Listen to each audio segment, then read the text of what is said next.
show. Frequencies wild on the wave. Weekend warriors you crave.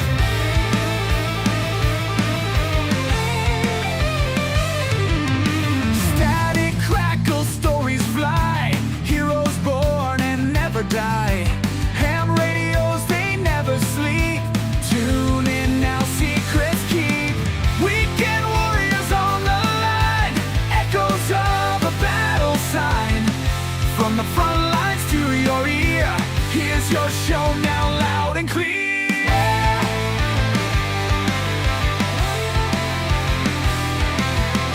Airwaves buzzing, tales unfold. Voices young and voices old. Army, Navy, air and sea. Tune in now, you're riding free.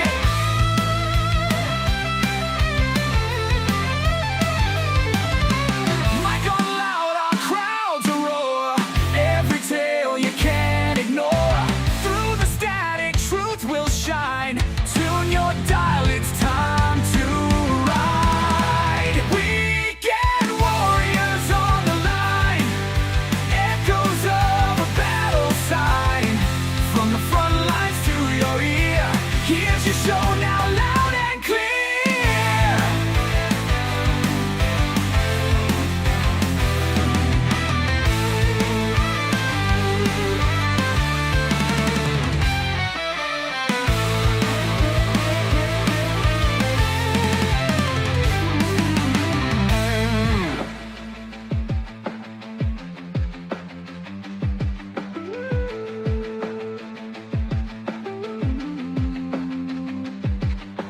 Mic on loud, our crowds roar. Every tale you can't ignore. Through the static, truth will shine.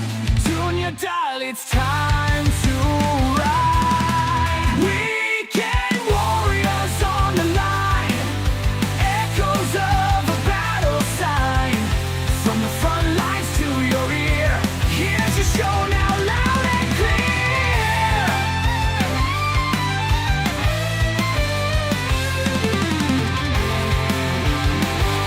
Weekend warriors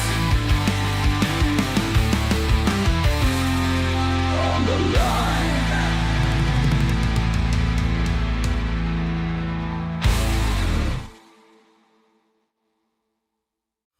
Listen up, maggots. This is the Grouch coming at you loud and clear with another edition of the Weekend Warriors podcast. This is the place for real, no bullshit talk on the harsh realities and irreverent humor around military life. So sit the fuck down, strap in, and get ready for a raw, no-holds-barred discussion. This is the Weekend Warriors.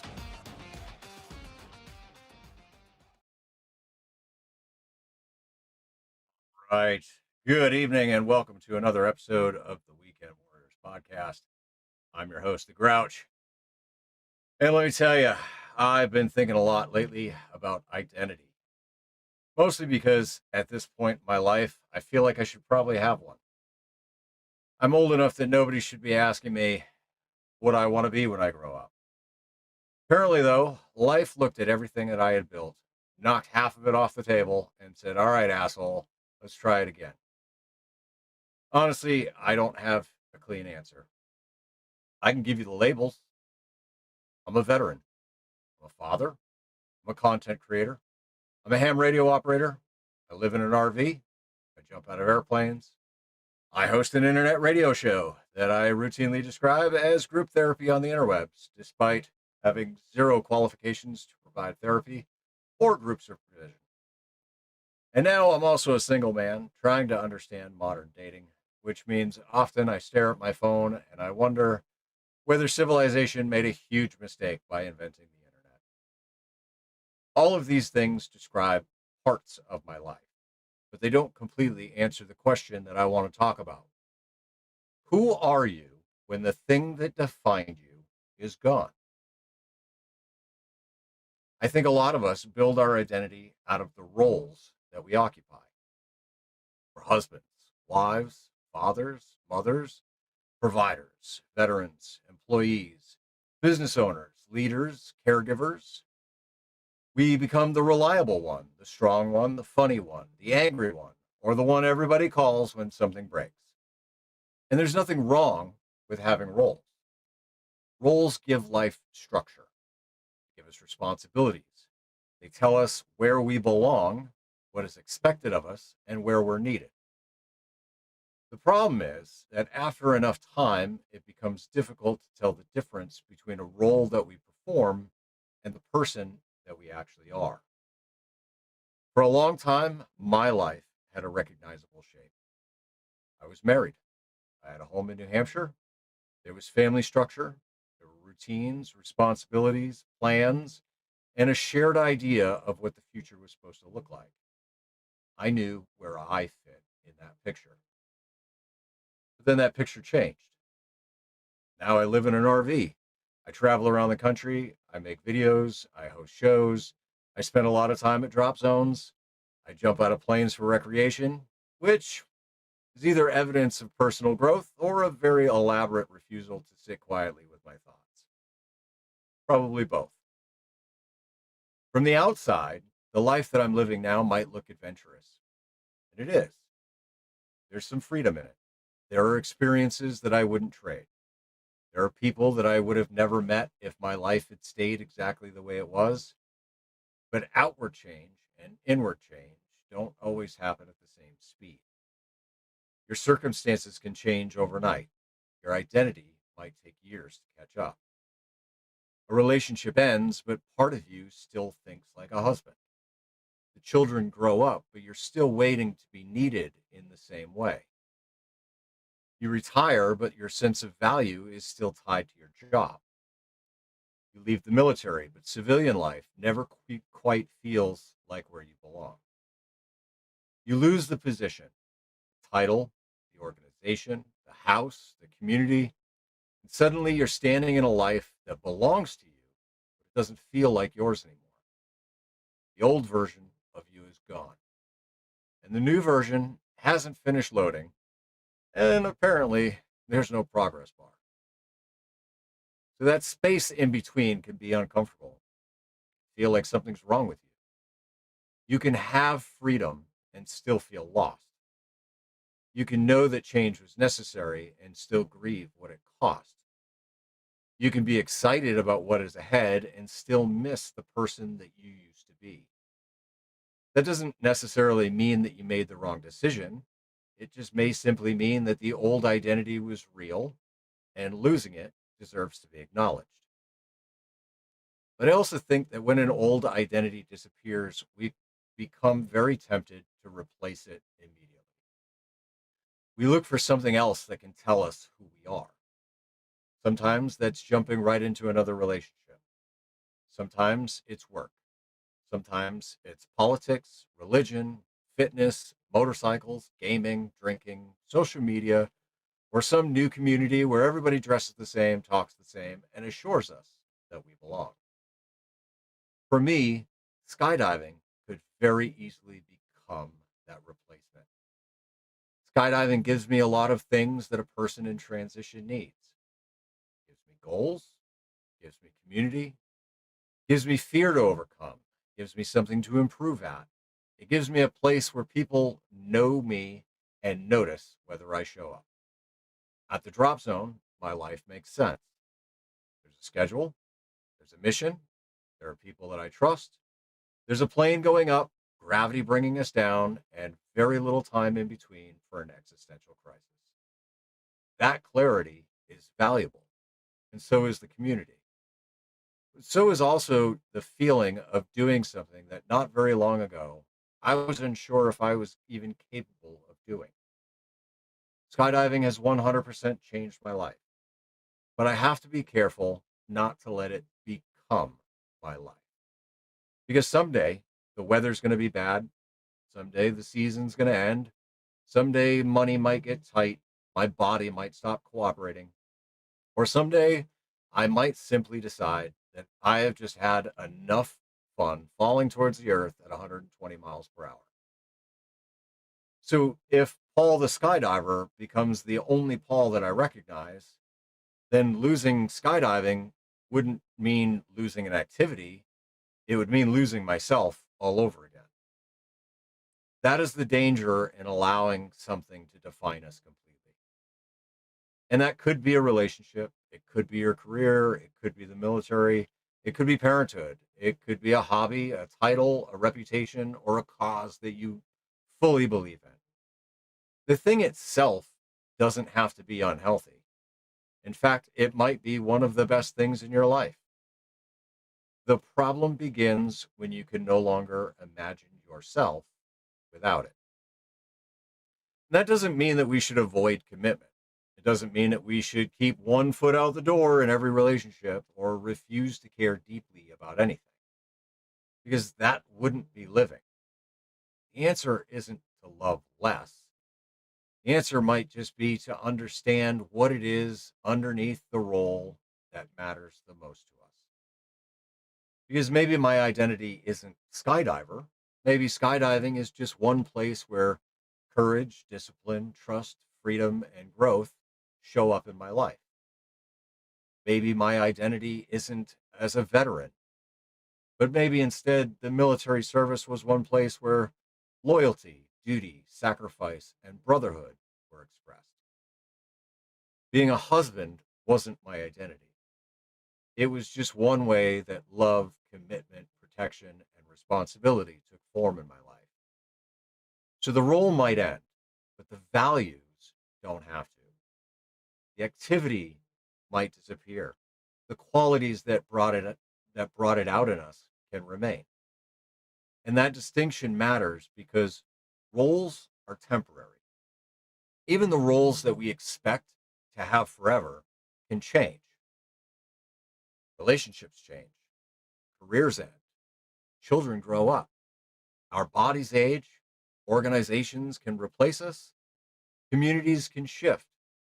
The things that once made us feel important may eventually carry on just fine without us, which is both humbling and incredibly rude. If our entire identity depends on being needed in one specific place, change will always feel like erasure. But if our identity is rooted in the values that we choose to live by, then those values can travel with us. Courage can exist under a parachute, but it can also exist in a difficult conversation. Loyalty can exist in a marriage, but it can also exist in a friendship. Service can exist in a uniform, but can also exist in a community. Curiosity can show up through ham radio, travel, science, or just sitting around a table having a conversation like this one. Freedom can mean living in an RV, but it could also mean finally taking the responsibility for some direction in your own life. So maybe the labels aren't the identity. Maybe they're just places where we express our identity. I keep coming back to the difference between roles, and I'll equate it to a costume and a compass. A costume tells everybody what role you're playing right now: husband, by a ring on your finger; wife, commander, employee, father, mother, skydiver, creator. But the compass doesn't care what the title is that's printed on your shirt. It tells you what direction to move when the title disappears. It tells you what still matters when the plan falls apart and you have no damn idea what comes next. Trust me, I'm still figuring out for myself what that compass is for me. I know some of the things that I want to point my compass toward: loyalty, honesty, freedom, courage, curiosity, service, growth. Now, I don't live all these values perfectly. Some days I probably don't live them well at all, but they give me a better foundation than a job title or a relationship status or my jump number or whatever label happens to fit me in the moment. Because labels and roles can be taken away, but the values are ours. We keep them or we can abandon them. So it doesn't mean that I no longer care about the role. I care very deeply about being a father. I'm proud of my military service. And obviously, skydiving has become an enormous part of my life now. Creating content helped to give me a new purpose. The relationships and communities that I've built matter to me, but I'm trying to learn how to say that this is part of who I am without turning it into, without this, I am nobody. And I think that's the challenge. How do we care deeply about something without disappearing completely into the thing that we care about? How do we belong without losing the ability to stand alone? To commit ourselves to people, work, and other passions without handing them complete control over our sense of worth. And when something does end, can we allow ourselves to grieve it without assuming that our story completely ended without it? I don't believe that there is one permanent hidden version of ourselves that is waiting to be discovered. I think that identity is something that we build. We build it through the things that we choose. We build it through the things that we endure, through the promises we keep, and the way that we treat people when there's nothing to gain. Through the values we carry from one chapter to the next. Some chapters are going to give us titles, and other chapters are going to take those titles away. Some will make us feel certain about who we are, but others are going to leave us standing in an RV, looking at a dating app, wondering how the hell this became the next phase of the journey. The circumstances are not the entire person. The relationship isn't the entire person. The uniform isn't your entire person. The job, the hobby, the house, the title, the reputation is not who you are.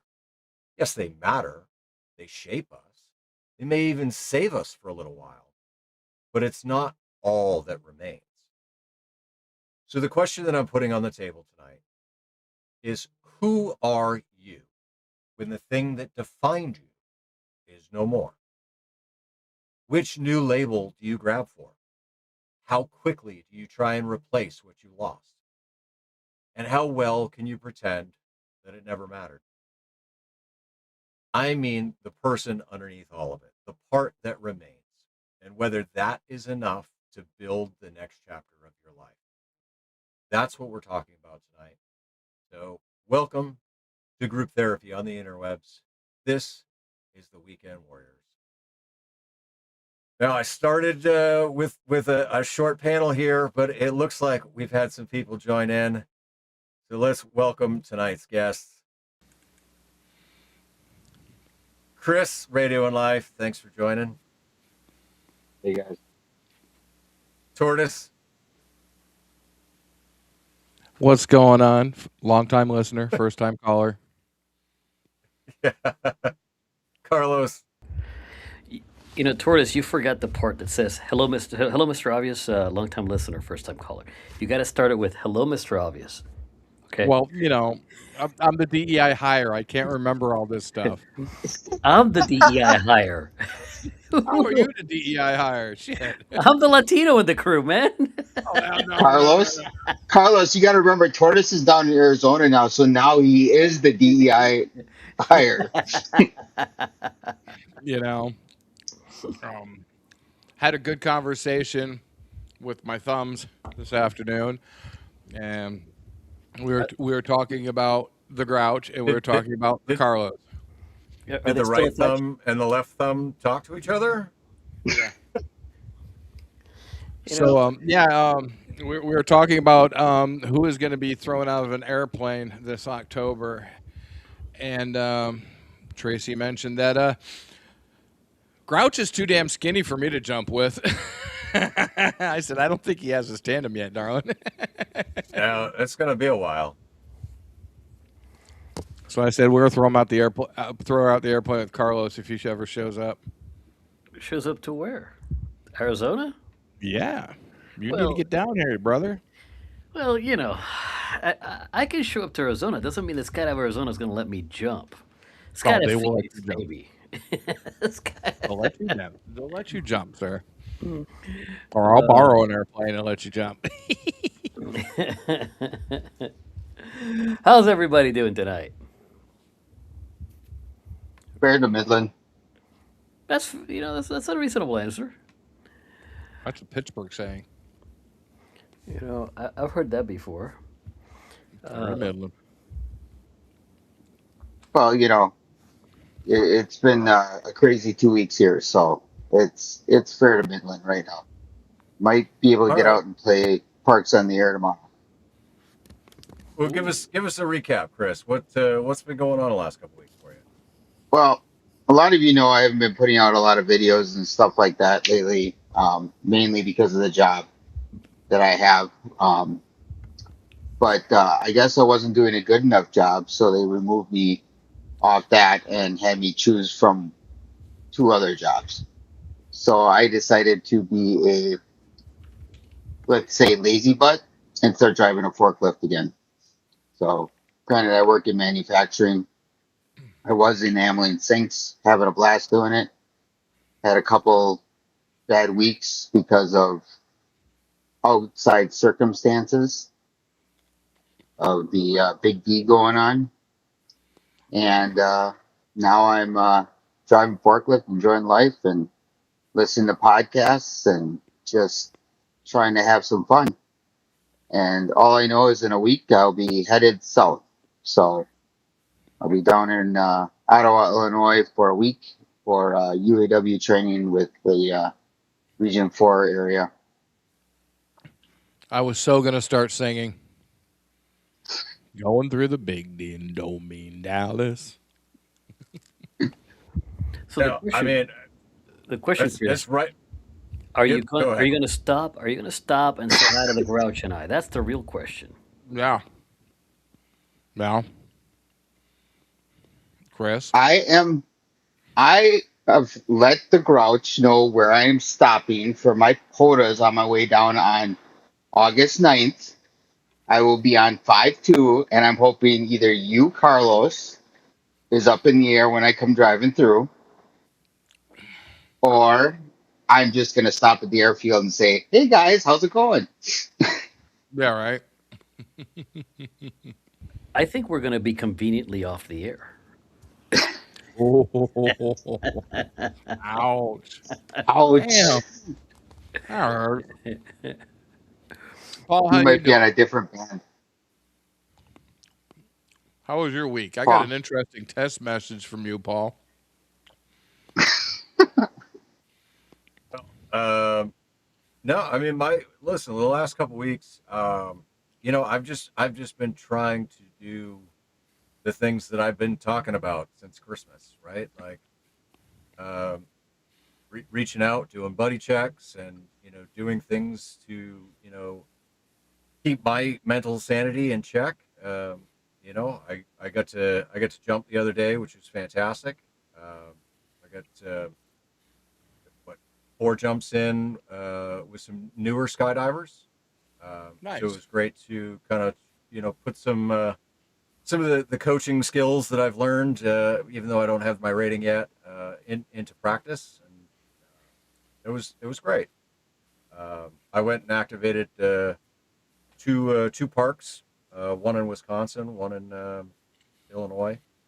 So I got a couple park activations in. Yeah, I honestly I can't complain.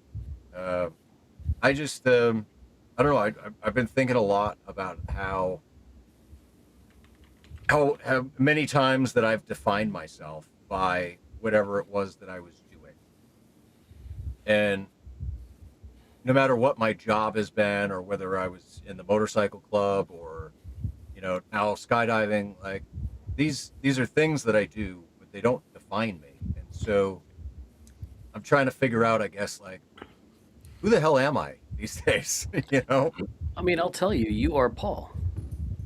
Paul, all day long, Paul. Oh, Right? So you're Paul. You are the the amalgamation of all that stuff. Think about making a meatloaf, right? You don't just put meat in it, right?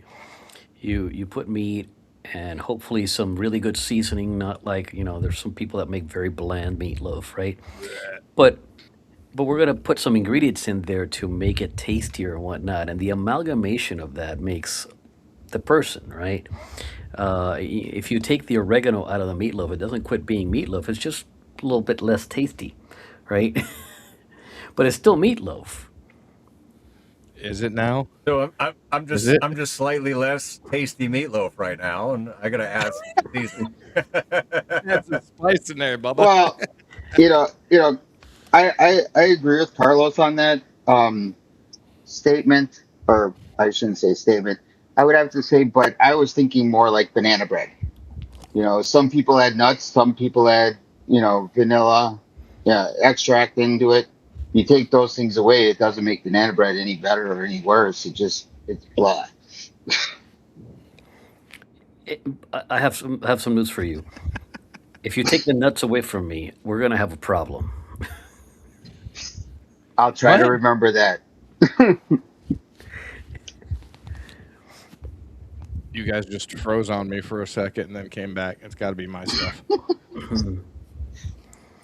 Um, Paul, I definitely think you are Paul. Um, can I bring up a little part of that text that you and I were doing the other day?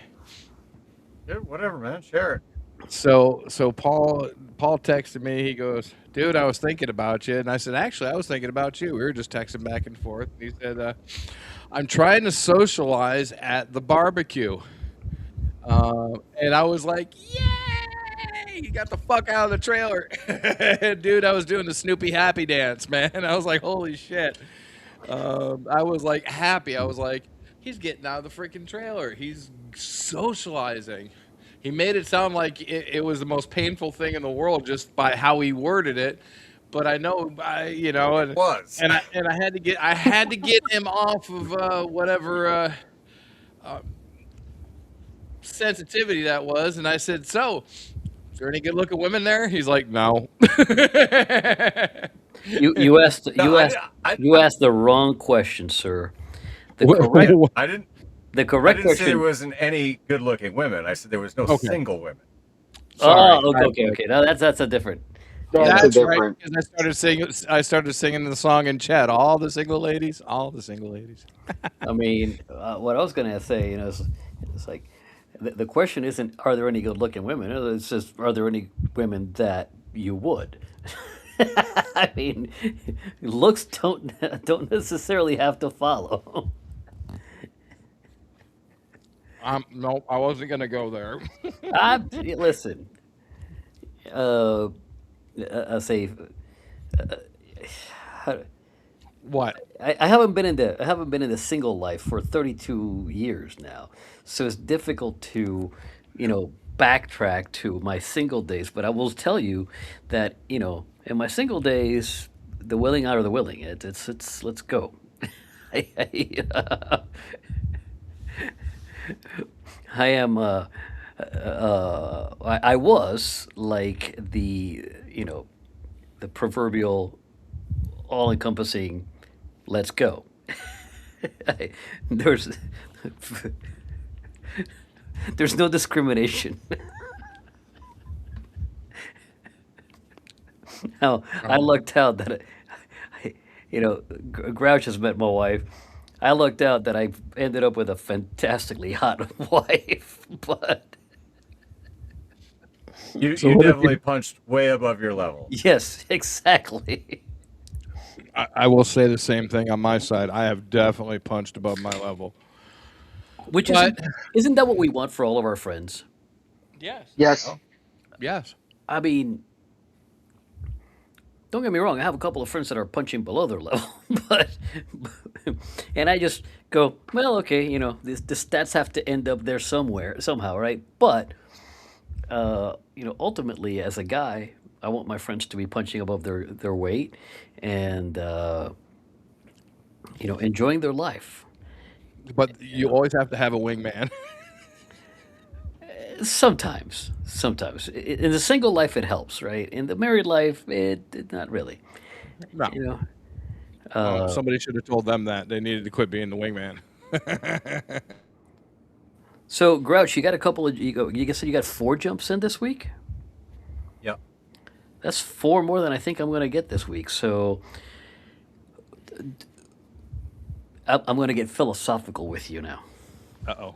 Dude, this is group therapy on the interwebs, Right. man. Oh, geez. So were those jumps fulfilling? Were those Oh, for jumps sure. so? And that's the ticket. Four fulfilling jumps beats the hell out of 100 non-fulfilling jumps, right? And going back to the opening monologue, what defines us? What are we? We are the amalgamation, or the joining of all of our experiences and all the things we do and want to do.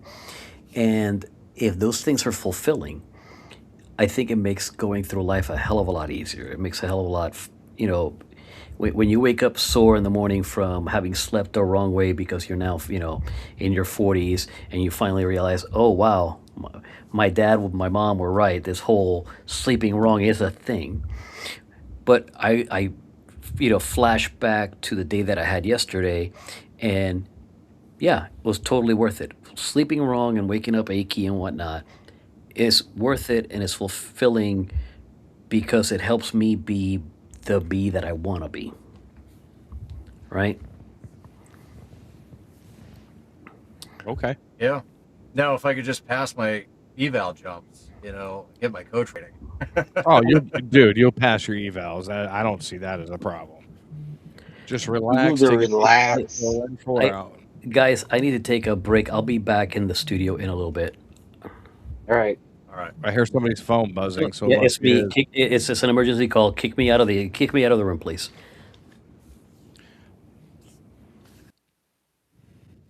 Um, yeah, just relax, Paul. You'll do fine. I can only relate this to me going through medic school, all that stuff. Honestly, I can, because I had tests that were, some of them. I mean, Tortoise could ask Tracy, and Tracy would spell it out for him. But you got to remember which drugs you're going to put in order, which drugs you're going to put on first, which one second, third, fourth, fifth. What are you going to do? Where are you going to go for a line? Where are you going to do this? Where are you going to do that? And then all of a sudden you're like, wait a second, this isn't that freaking hard. What is the rhythm giving me? Okay, this is what I'm going to do. Boom, done. It's very, very, you know what you have to do. And just take that deep breath and go, okay, this is what I got to do. Let's do it. You just got to make sure you don't give him the wrong shot at the right time. Pretty much. But, Yes, see, I couldn't do that. I mean, like Paul was saying, we've all had those titles. I mean, I've had the title of being a medic, which I still sort of am, but not to that level. I've I've been a correctional sergeant. I've worked in a prison. I've been a contractor. I've done that. Private security, a forklift driver, an enameler, a dad, a brother, We a wear son. many hats. Yep, Yeah, we wear many hats. a union steward. So I mean, it's not just one hat that we wear. It's all the hats together that make us who we are. Correct. And and I- and and the hats. I'm going to go with his analogy. In the hats that we no longer need or want or desire, we take off. We either burn them or put them in a closet, or because Yeah, that no longer defines who you are. correct. I mean, it's a weird analogy, and I'm trying so hard to work with this, but but it is what we do defines us. But I also believe our immediate. I'm one of these people, and you can fry me in the chat or fry me here. You're a product of your immediate environment. Fight me. You are a product of your immediate environment. If you take yourself out of a bad environment and put yourself in a good environment, a fruitful environment, an environment that you can grow, an environment that you can explore, an environment that you can do things, an environment that you're not stagnant, an environment that what you put out comes back, then you have improved your well-being and you have improved who you are. I am a total believer that you are a product of your immediate environment. I don't care where you came from. I don't care what you did in a past life. Where you are now defines who you are. And if you're in a bad environment, you need to change said environment. That right there, I don't care if you have to hitchhike. I don't care if you have to call me or call Chris or call Paul. If you need out of someplace, then just let us know. We will help you get you out of that place, or at least get you in the right direction to get out of that place. Because I wholly believe that you're a product of your immediate environment. You are a product of the people that are around you. If they're up and they're happy and they're healthy and they're doing things, and you come in, you're going to start absorbing that. You're going to start seeing that.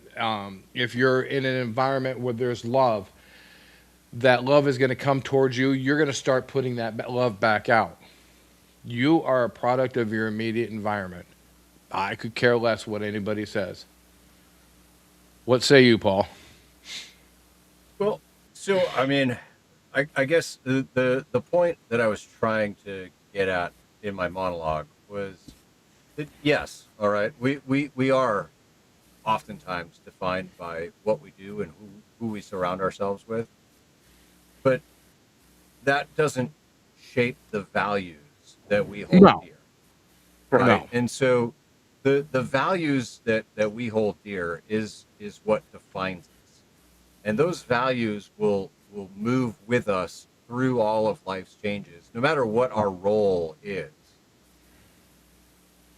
As And long as so, as long as you have the proper values, yes, 100%, right. 1,000%. Uh,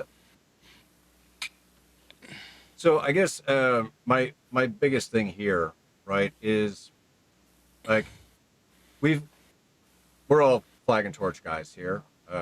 Yep. Carlos isn't, but Carlos is off screen right now. But Carlos is a fellow vet. Um, when we were in, right, like that defined us. Like that was our whole life. Yep. And when we transitioned out of that, for most of us, I dare say probably all of us, that was a very, very difficult transition.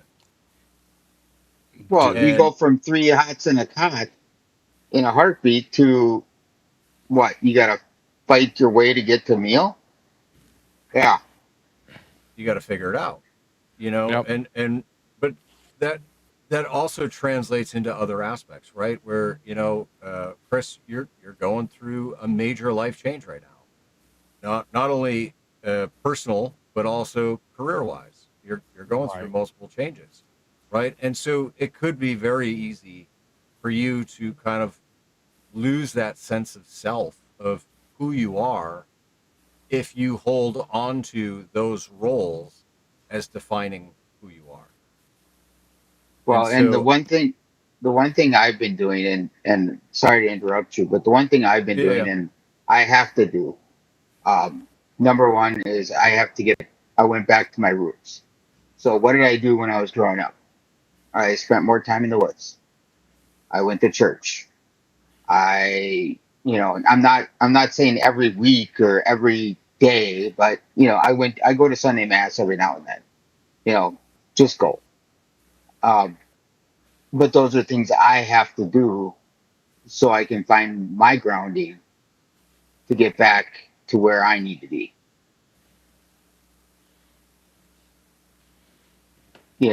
And it's all what, you know, I know that the three of us and including, or I should say the four of us, including Carlos, we all had different upbringings. We all came up as kids different ways. Yep. Some of us were brought up in a family that went to church every Sunday. Some of us went to church only on holidays. Some of us went once or twice during the year besides the holidays. You know, you then you had the other ones that learned to hunt, learned to fish, learned to camp, learned all that stuff without going through Boy Scouts all the time necessarily, but you went to Boy Scout. It's how we were brought up. And that's where our roots start, which brings us back to, I would say, our base as people, as men. Everything okay, Carlos? Yeah, everything's going to be all right. It's. I don't want to get into the details here, but yeah, yeah, I, I can't get into Work. the details here. It's Grouch knows what's going on, and the short version is this: my dad was paralyzed by a drunk 11 years ago. Okay. Ooh. Okay, and he should have died. He's alive still, thankfully, uh, and he's having issues. He's been having issues all week, and he's in the hospital today. That's as far as I'm going to go with it right here. Okay. Uh, it's one of those things where You can't do anything. I can't do anything. I'm 1,000 miles away. If I were closer, it'd be a different story. I would have just said bye. I gotta go. But you know, here we are. Right. Yeah, There's not much you can do understandable. when you're far away. That was my problem when my mom died. Dude, I missed my mom's funeral because I had to work and I didn't have any transportation to get up there. I missed my mom's funeral. That crushed me. So, I know how it is, man. I mean, don't get me wrong. If my dad died, today, like now, I'd make it down to the funeral. That's not a problem. It's just, in that sense, I'm obviously in a better position than you are, or you were. Um, but we've been uh, uh, we've been dealing with the issue for 11 years, right? And the fact is, one of his doctors told him he wasn't going to make it 6 months, and his doctor died 3 years ago. So, Nice. Fucking That's the doctors. best way to do it. That's awesome. My mom told me I wasn't going to live past 29. I'm just saying. I mean, the way I used to live my life, I'm surprised I made it past 25. I'm surprised My I made it past dad's, one. Shit.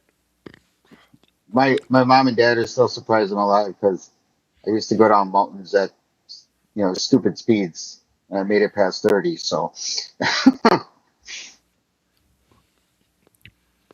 You're a little bit more aerodynamic than I am. I was a stick. You got that nice smooth head and aerodynamic. I was just a damn stick. I think he's I was, calling you fat, Chris. oh no, I'm not. I'm not calling him fat. Look,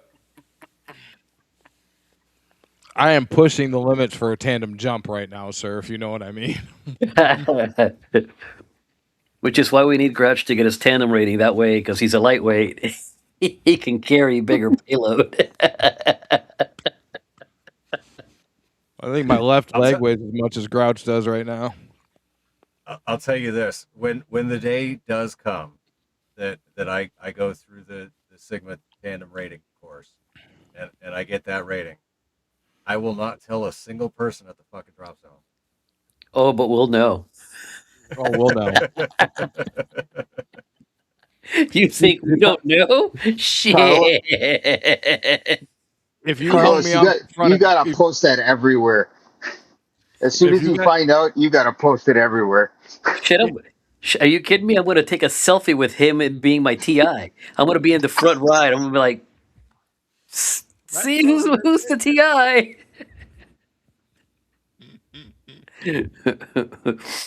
I was just thinking if I was hung off the front of Grouch, my ass would be down by his knees. It'd be parachute Grouch me. Pull your legs up when you land. Well, shit, man. I'm like Yeah, that's not gonna work. I'm the one that's landing, not you. Don't worry, Curtis. The harness won't let you do that, and we harness you up in such a way that you have to land with us. Oh, I'll be landing, but it'll be Yeah. worse. It'll be worse with me and you with Jeem. You know, we greased the slide. Just, Yeah, you hmm, did. I believe he's jumping again this year. Oh, that'd be cool. How much does a tandem cost now? Yeah. That's a loaded question because it drops. It changes from drop zone to drop zone. I will tell you that at my home drop zone, I want to say the tandem costs 260 or no, 360 normally, right? Am I doing that right, Grouch? It's more like 320 and then upcharge for weight. Yeah. So, and then they have discounts that they can apply depending on the day and stuff like that. But that's the average. I will also say that the place where we go to in Alabama uh, gives the people that I bring what we can curse here, right? Yeah. Um, Speak freely. they give the people that I bring a sore dick deal. You can't beat it. There you Exactly. go. I'm not gonna I'm not gonna put it out here because I also don't want to do 40 tandems when I go to Huntsville. But I'm There here to goes tell you, Carlos. There goes Carlos. I'm here to tell you that it is significantly less than 360. As a matter of fact, Algo is less than 250, and that's where I'll leave it. Shoo. Yeah, I was going to say it was significantly less than what I paid for my daughter to go here with PK, who offered to do it for nothing. Right. Oh, by the way, awesome video for members only. It was posted today. His daughter, but from her perspective, from the wrist cam of the guy that she was with, that was an awesome jump. Yeah, it was. That's Patrick. Patrick is a phenomenal flyer, both body and canopy. Yeah, PK is a world class skydiver. Like, he literally is part of the U.S. national team. Awesome. Could tell that. So, Didn't help. It didn't hurt when Paul's daughter weighs what, a buck and a quarter. a buck and a quarter. Did she gain 25? Did she gain 25 pounds overnight? Holy Yeah, I was smokes! going to Really? say I think she's about 110. Okay. She is I a was little just making better. an estimation. That's all. She is very light. But in Spanish we say de tal palo tal astilla. In English it translates to basically the fruit doesn't fall far from the tree, right? Is she gonna continue, Grouch? She's gonna work and continue. So she says that she does want to eventually get her skydiving license, but Okay. obviously right now she's living in a car and she's doing the best she can to get by. So it'll probably at least take her till next year before she can get started. Is she up there with you now, or did she go back? She is actually currently in Ottawa for the weekend. Canada. Ooh. No. Ottawa, No. Oh, Illinois. Illinois. Oh, Illinois. Okay. All right. Is I was she gonna say that. is she at Summerfest? She is at Summerfest. Yeah. What the hell is she doing at Summerfest? It's Blair. If you're familiar with Blair. Okay. Yeah, he I guess became friends with her down at the hills, and so him and his wife were up here for Summerfest, and yeah, Blair messaged her and said, "Hey, you should come down this weekend," and so she took the weekend off. And Well, I'm here to tell you, as skydiver boogies go, Summerfest is the party boogie. You go there to party, you don't go there to jump.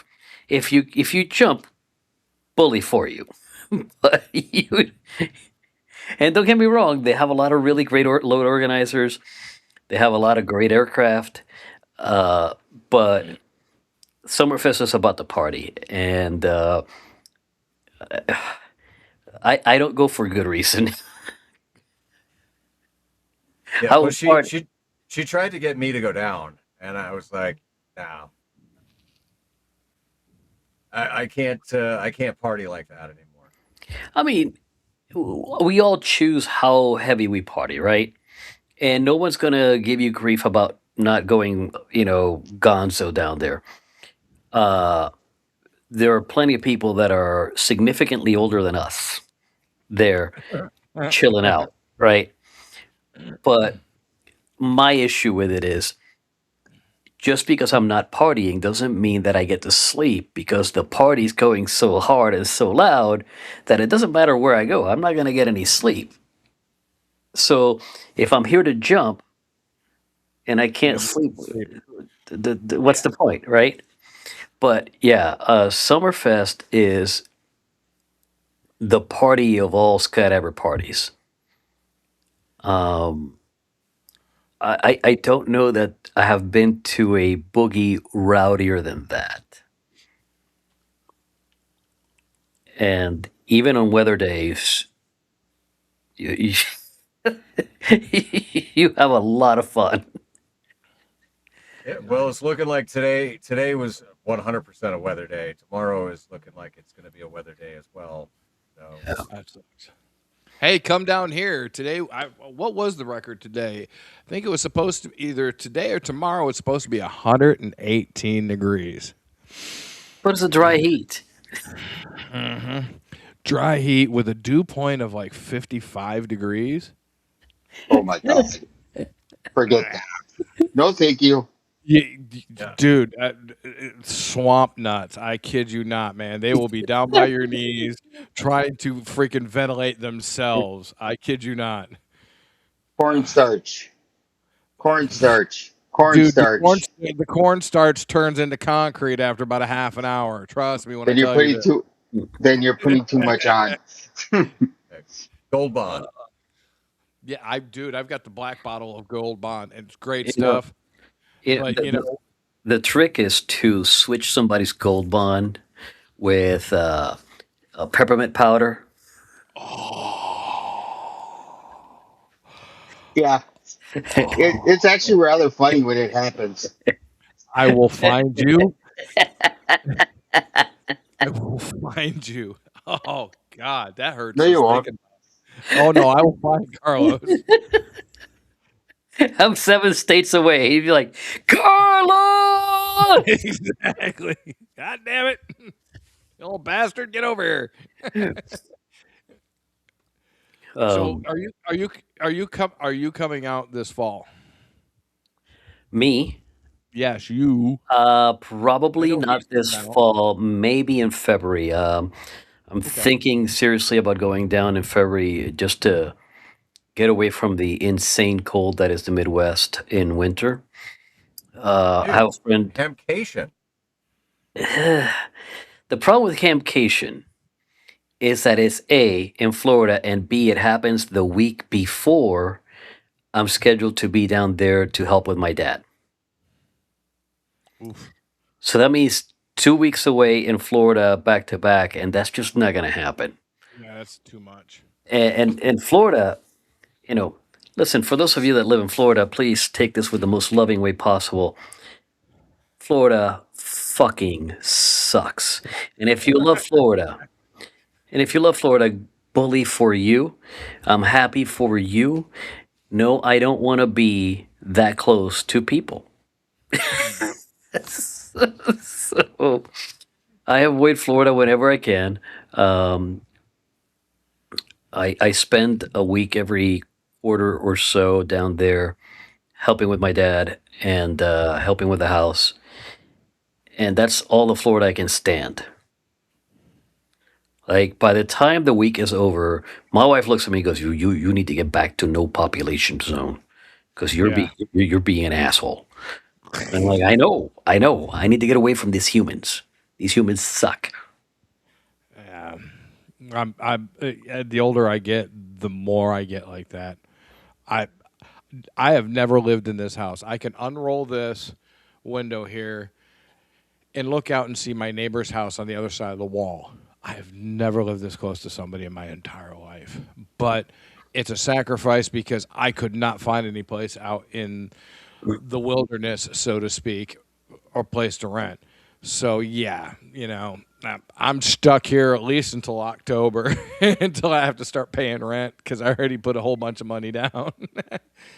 But yeah, I'm getting the same way. I just want to go and just, honey, get in the truck, let's go. Mount up. Let's go. Yep. I don't care what time of night or day it is. Let's go. I want to get out of town. But I've got to. You're living closer to Phoenix, though, right? No, I'm in Casa Grande. I'm in northern Casa Grande. I'm literally a half an hour from Hello. Skydive, Yeah. Arizona, Eloy. Um, the population density there is not terrible, but even then, and it's just you know, I grew up on a farm. I prefer to when I turn out the lights at night. I You don't want to prefer it to be see black outside, right? exactly. I want to be able to go outside and look at the stars. Exactly. See, I Uh, have to drive a half an hour to go do that. Actually, about 45 minutes. I have the perfect spot. But yeah, I totally understand what you're saying because I loved where I lived in the desert the last time I was here. I couldn't see my neighbor's house for the saguaros and the cholla cactus. I couldn't see anything, and the light pollution out there was perfect. You just look out, you can see the Milky Way galaxy right above your head. But now, yeah, I'd be lucky if I could see a bat fly through my backyard. It's annoying. yeah, dude. I can't wait till this winter kicks in and I can do some actual camping, tent camping out here in the desert. I got to go You're up north to do that. you're a better man than me. I don't want to sleep in a tent ever again. Well, at least not where I'm sleeping on the ground. I did that 2 weekends ago at the Dropstone because my camper shell was in for repair, and man, I got home and it was just like, someone get me my walker. You know,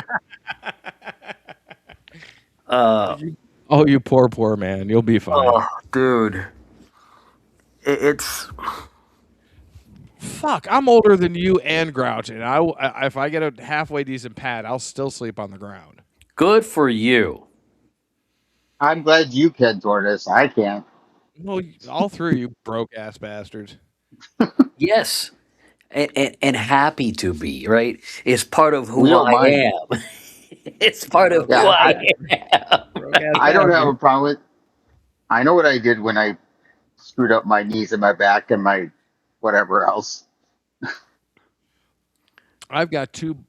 My knee the other day locked up the backside of it. My right knee just sucks in general.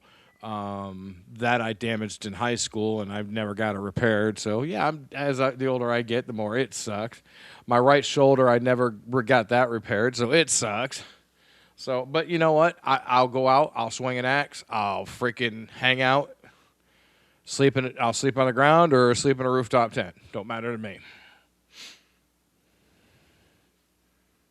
80-meter net time. Carlos, you Oh, fucking read my mind, dude. I was just you're a gonna dick. say, welcome to 80 meters. You're a dick. If somebody once told me, fuck off, fucking off. Uh, uh, so going back to not that I'm trying to keep us on topic, but is that who you are, Tortoise? Are you the guy that says screw Okay, it? backwards. You know, you know, is that what defines you, or is it just part of who you are? Uh-oh, he fell off. Internet connection. I guess And I just lost it. There we go. It just came back. Okay. Ask that question again, Carlos, because everything just went. So, you know, Is that who you are? Is that what defines you? The fact that you just say screw it, I'm going to do it anyways, or is that just part of who you are? Pretty much. I 53 years, um, 6 months ago. Well, I'm not even going to reiterate the story, but everybody is like sad tortoise, grumpy tortoise, grumpy tortoise. 6 months ago, I became happy tortoise and Dilligaff tortoise. Do I look like I give a fuck? Yeah, I do. That's you were handling your phone call. I made the statement that even though what we have done in our life has kind of defined us, I wholly truly believe that we are we are a product of our immediate environment. If your immediate environment is getting you down, fucking you up, just shit, change your environment. I guarantee you will change. You might, as long as you have good core values and beliefs, you will change if you change your environment. I went 2,662 miles to change my environment. Spent a whole lot of money to change my environment. Dude, I am the happiest tortoise in the world. If I was a real tortoise, I'd be running through this fucking desert, man. I mean, I am the epitome of a happy tortoise now. I really am. And, there's been bumps in the road lately, especially lately. Within the last 15, 20 days, there's been bumps in the road, but dude, I'm still the happiest man in this universe right now. And I keep being asked, are you happy? Yes, I am happy. Shit. Can't tell. Quit asking Can't me. tell. God damn it. Can't tell at all, tortoise. No. Can't tell. Nope. Nope. Hey, Not at all. Chris, you want to change your environment? Come out to the fucking desert, dude. Come on. Oh, Pack them up. trust me, I've already been thinking about it. Chris is up Pack in 'em up, I've been Wisconsin, dude. if thinking. I remember right. So Yes, he has to endure I the am. brutal colds of winter in the Midwest. Yeah, Let's just put it fuck this that. way: That Grouch, shit burns. Grouch and I are about 2.5 hours apart right now. Are you, So you're not whatever. you're not in Kenosha, no? No, I'm in Sheboygan. Oh, He's a Sheboygan. Sheboygan. He's a Yeah, Sheboygan.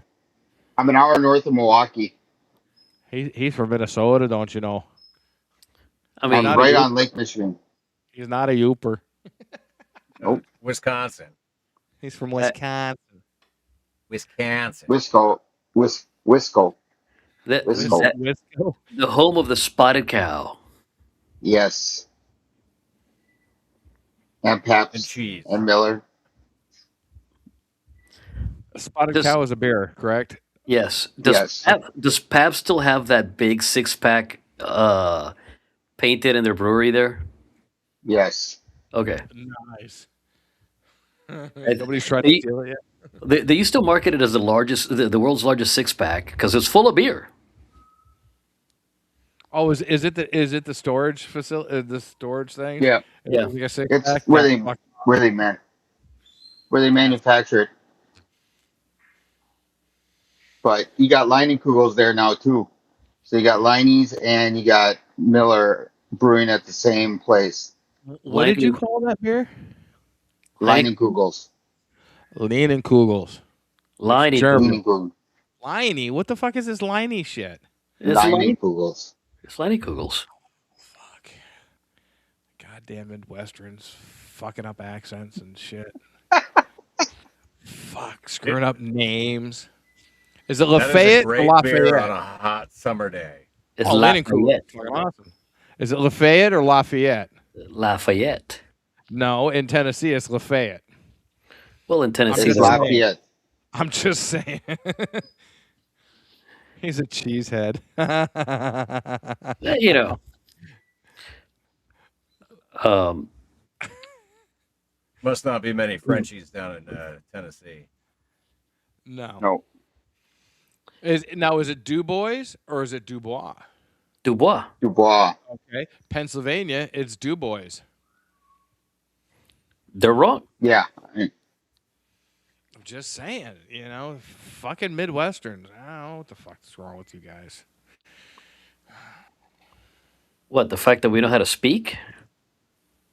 No, I'm just no that the Midwesterners don't. You say all the proper things, but you say lineies. Really? Hey, Kugels. If you listen to the marketing from their own company, they say Kugel. You're Yep. fucking retarded too. Well, they own the brand, Oh, so look who showed up. Yeah. Hey, look, it's Dave. nope. Nobody even said Meshtastic 3 times. Yeah, nobody. I Yeah, what the fuck? I I was thinking decided it.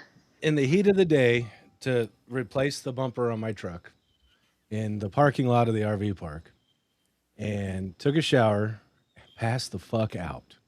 Are And you not at Circle 6? no, I'm not at Circle 6. Where are you at these days? Castroville.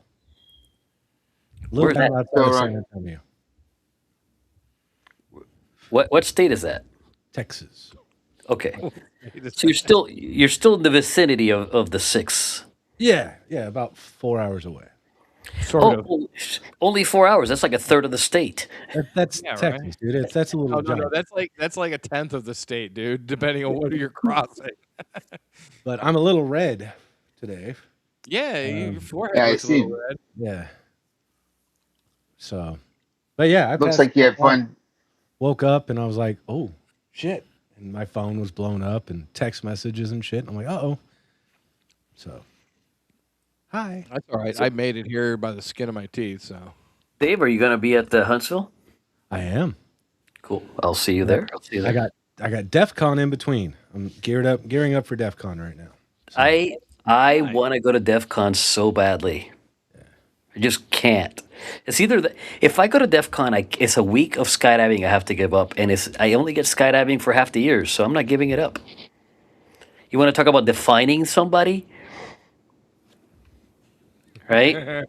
No, Now, it are doesn't. you going to be skydiving Friday, Saturday, or Thursday, Friday, or Saturday of next week?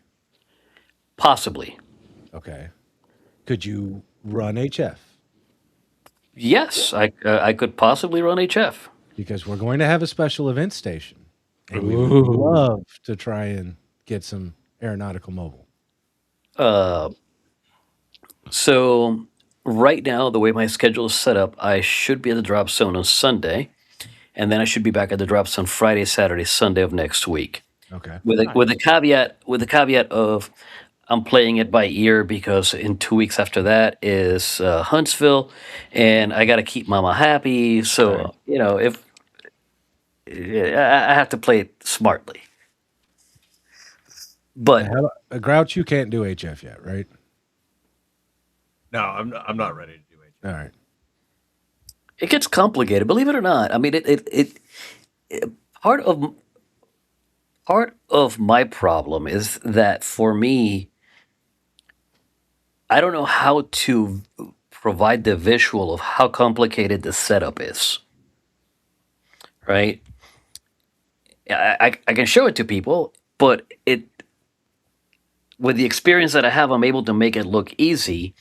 And then the people that are in the know, like Paul, and then he looks at all the shit that I'm carrying, and goes, "What the hell's wrong with you?"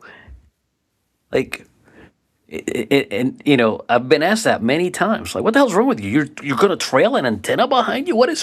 What if? I'm like, I figured it out. I mean, like, so, it seems easy. It seems simple. It is not easy, and it is not simple. And I take my hat off to Paul for knowing where he needs to improve yet, and have the muscle memory built. Like, I have no doubt that he's going to get there, but it takes a lot of muscle memory of all the other procedural stuff that we need to do as skydivers before we can start adding even more complexity to the mix. Oh, I get it completely. I just. Yeah. And and the day he's ready for it, he'll say I'm ready, and he'll do it. It's that simple. Okay. It'll take a lot of planning and preparation before that day. So A couple Fridays, was it Saturday that I did that jump? It was a couple of Saturdays ago, right? It wasn't, yeah, a couple Saturdays ago. I did that. I made a 2 meter jump, and Paul was trying to get me to take his headset, and this I'm like, I don't have the mental capacity to do that right now. Like I have all that stuff in my truck. I just don't have the capacity to put it all together right now because I'm on a 40-minute call, and 40 minutes seems like a very long time, and in reality, it is not. Right? Even a 90-minute call is marginally what I want for doing HF. Right. So, and I think the jump went well. I made a lot of contacts, but I also got feedback from a couple of people, including Paul, that hey, your audio sucked. Like I get that. I get that. I didn't bring the best equipment up with me. Like I brought just the HT and no external mic. But such are the things that happen, right? You got to take what you can get. All right, I shared what kicked my ass today. If you want to throw it up there real quick, Oh, you beat me to it. that kicked. Damn, my ass. that's a nice bumper. That's a nice looking bumper. Hell yeah. You don't know how much electronics is in that It's in the bumper. bumper. There's a bunch. So, There's at least 4 backup sensors. so this and one on the other side is actually radar Yeah. for crash avoidance and like if people are coming past me, behind me, and then the 2 sensors, and then behind the license plate is the brains for all 4 or 6 of the sensors, plus the lights, plus the hitch or the spare tire thing, plus all the plugs. Yeah, there's a I thought you lot said your of. front bumper, not your rear bumper. Shit. No, I got a little inebriated, and just a little. Mike and I was over in Huntsville State Park, and Mike and I hung out for a night, and I was fine when I left his house, completely fine. About halfway to Huntsville State Park, I went, "Holy shit, I'm drunk," but I was committed.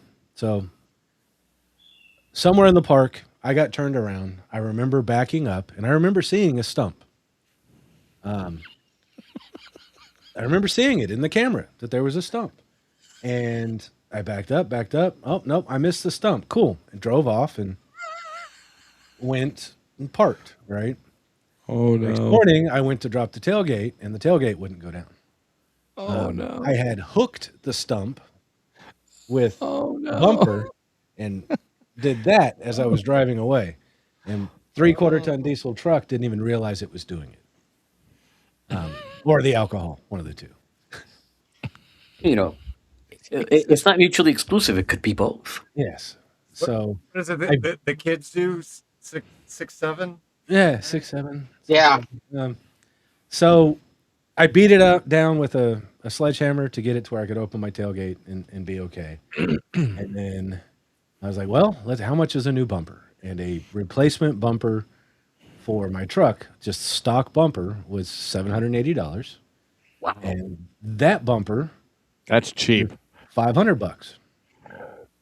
So had That's it delivered cheaper. to a buddy's house over here in Castroville, and because I'm not allowed to collect deliveries here at the park. But yeah, so I decided today at 11 o'clock. I'm like, you know what? I'm just gonna start looking at the bumper, figure out what I need to do. And about 4 hours later, with 103 degrees and 70% humidity, I was done. Drank a shit ton of water when I got back in, took a nice cold shower, sat on the couch. I'm like, all right, I'll just sit down for a minute. And then I woke up about 30 minutes ago. Nice. So I know that feeling.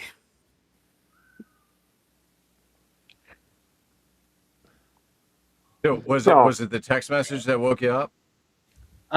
no, it was actually, I just kind of woke up and was like, oh, I guess I fell asleep. And then I looked at my phone and there was notification after notification after notification. And I'm like, oh, okay. Yeah, you are out. Yeah. You were definitely out. But yeah, super stoked about DEF CON. That's going to be crazy. I'm getting an RFID implant while I'm there. Why? Like subdermal? Yeah, right in here.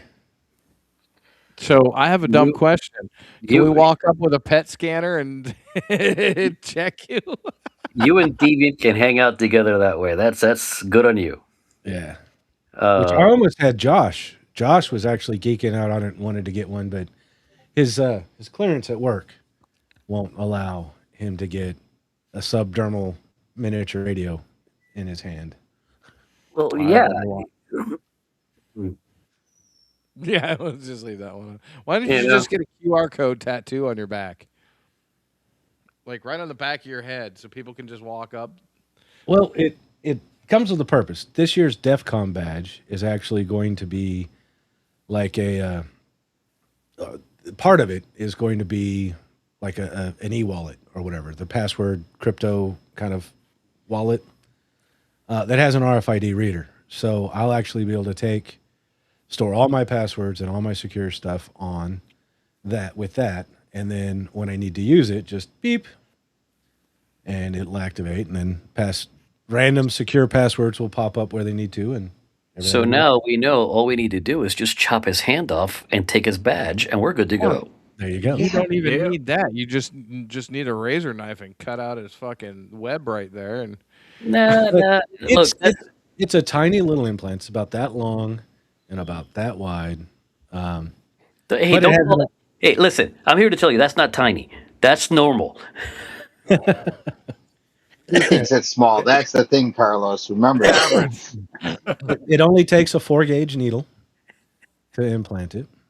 A 4 gauge. Yeah, that's really small. Nope. Jesus Hard Christ. pass. Yeah, Hard pass. I'll You know, stick a No, garden thank hose you. in your hand.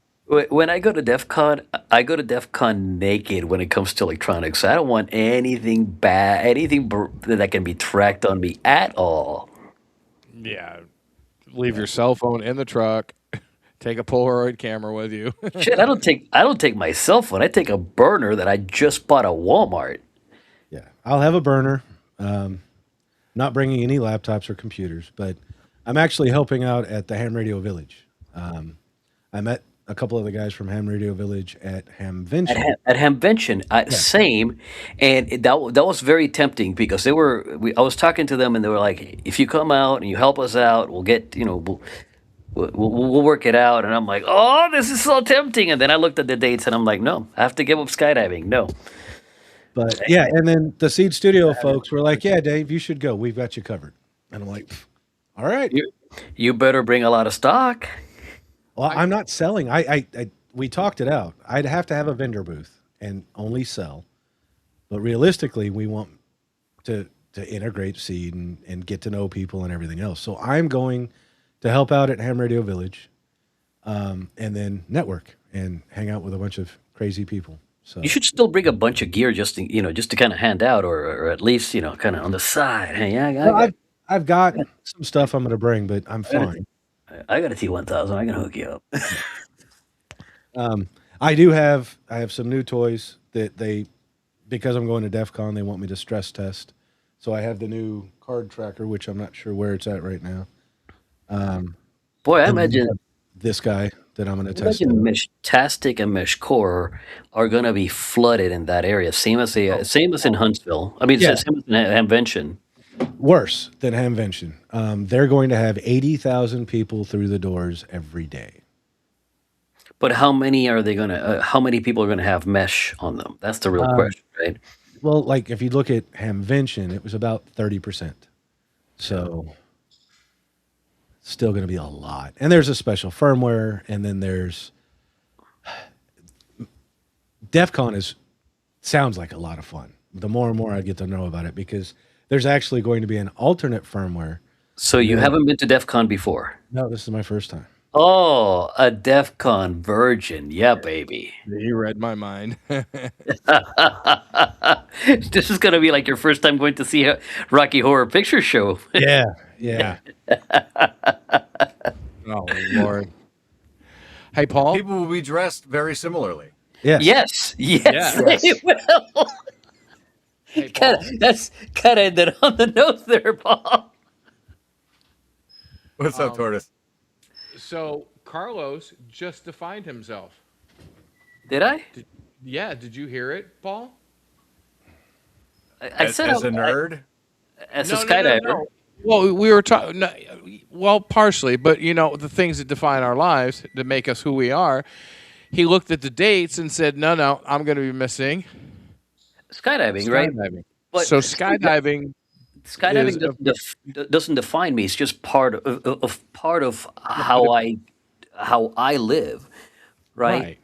And and I don't have skydiving for half the year. So if I had skydiving year round, it'd be a different story, right? All right. I was trying to say that you chose skydiving over, so Oh, that makes oh, a I definition in absolutely, your life. That makes part of who with, you are. without question, it is part of who I am, but it doesn't define me, right? I don't ever want to stop skydiving, but the day I have to is the day I will, and it won't make me any less of a skydiver. It'll just make me a retired skydiver. And I think that a healthy mindset is being able to walk away when you need to, right? And right now, my ability to skydive is very much limited by weather and where I live. And I made a value judgment of that is more valuable to me as a person than going to DEF CON. Right. Someday, going to DEF CON is going to be more valuable to me as a person. Someday, going to Black Hat is going to be more valuable to me as a person. I will do those things. But until then, it's a means of putting weight on the scales and figuring out what makes my heart happier, right? And you know, I know that Paul can relate because every time we leave that airplane,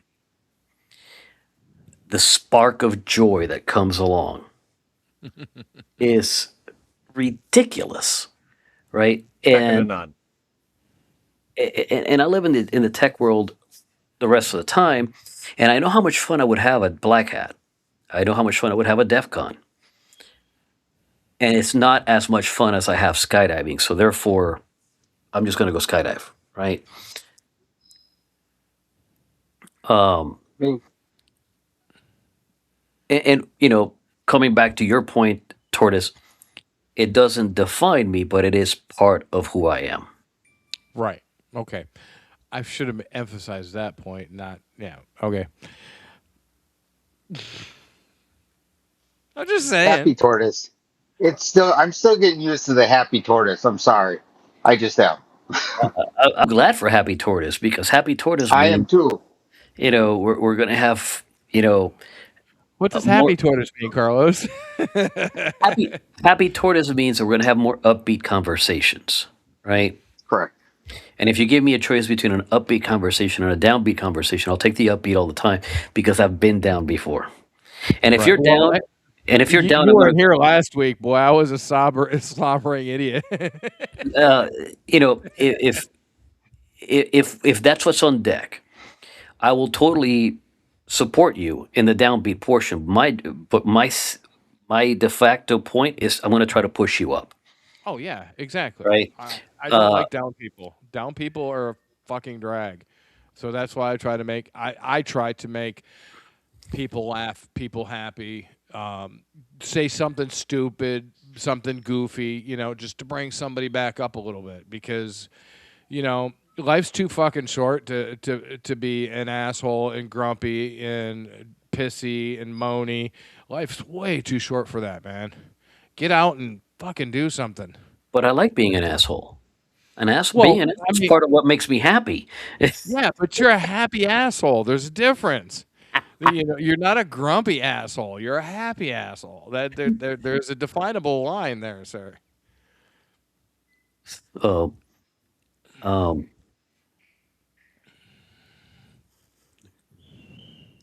I think it's good to kind of acknowledge that like there are many facets to who we are, right? Correct. And that we shouldn't ever define ourselves by one specific thing, because when you put all of your identity into one role, like then you're really going to struggle when that role is no longer there for you. And I think we all know people who are that way, right?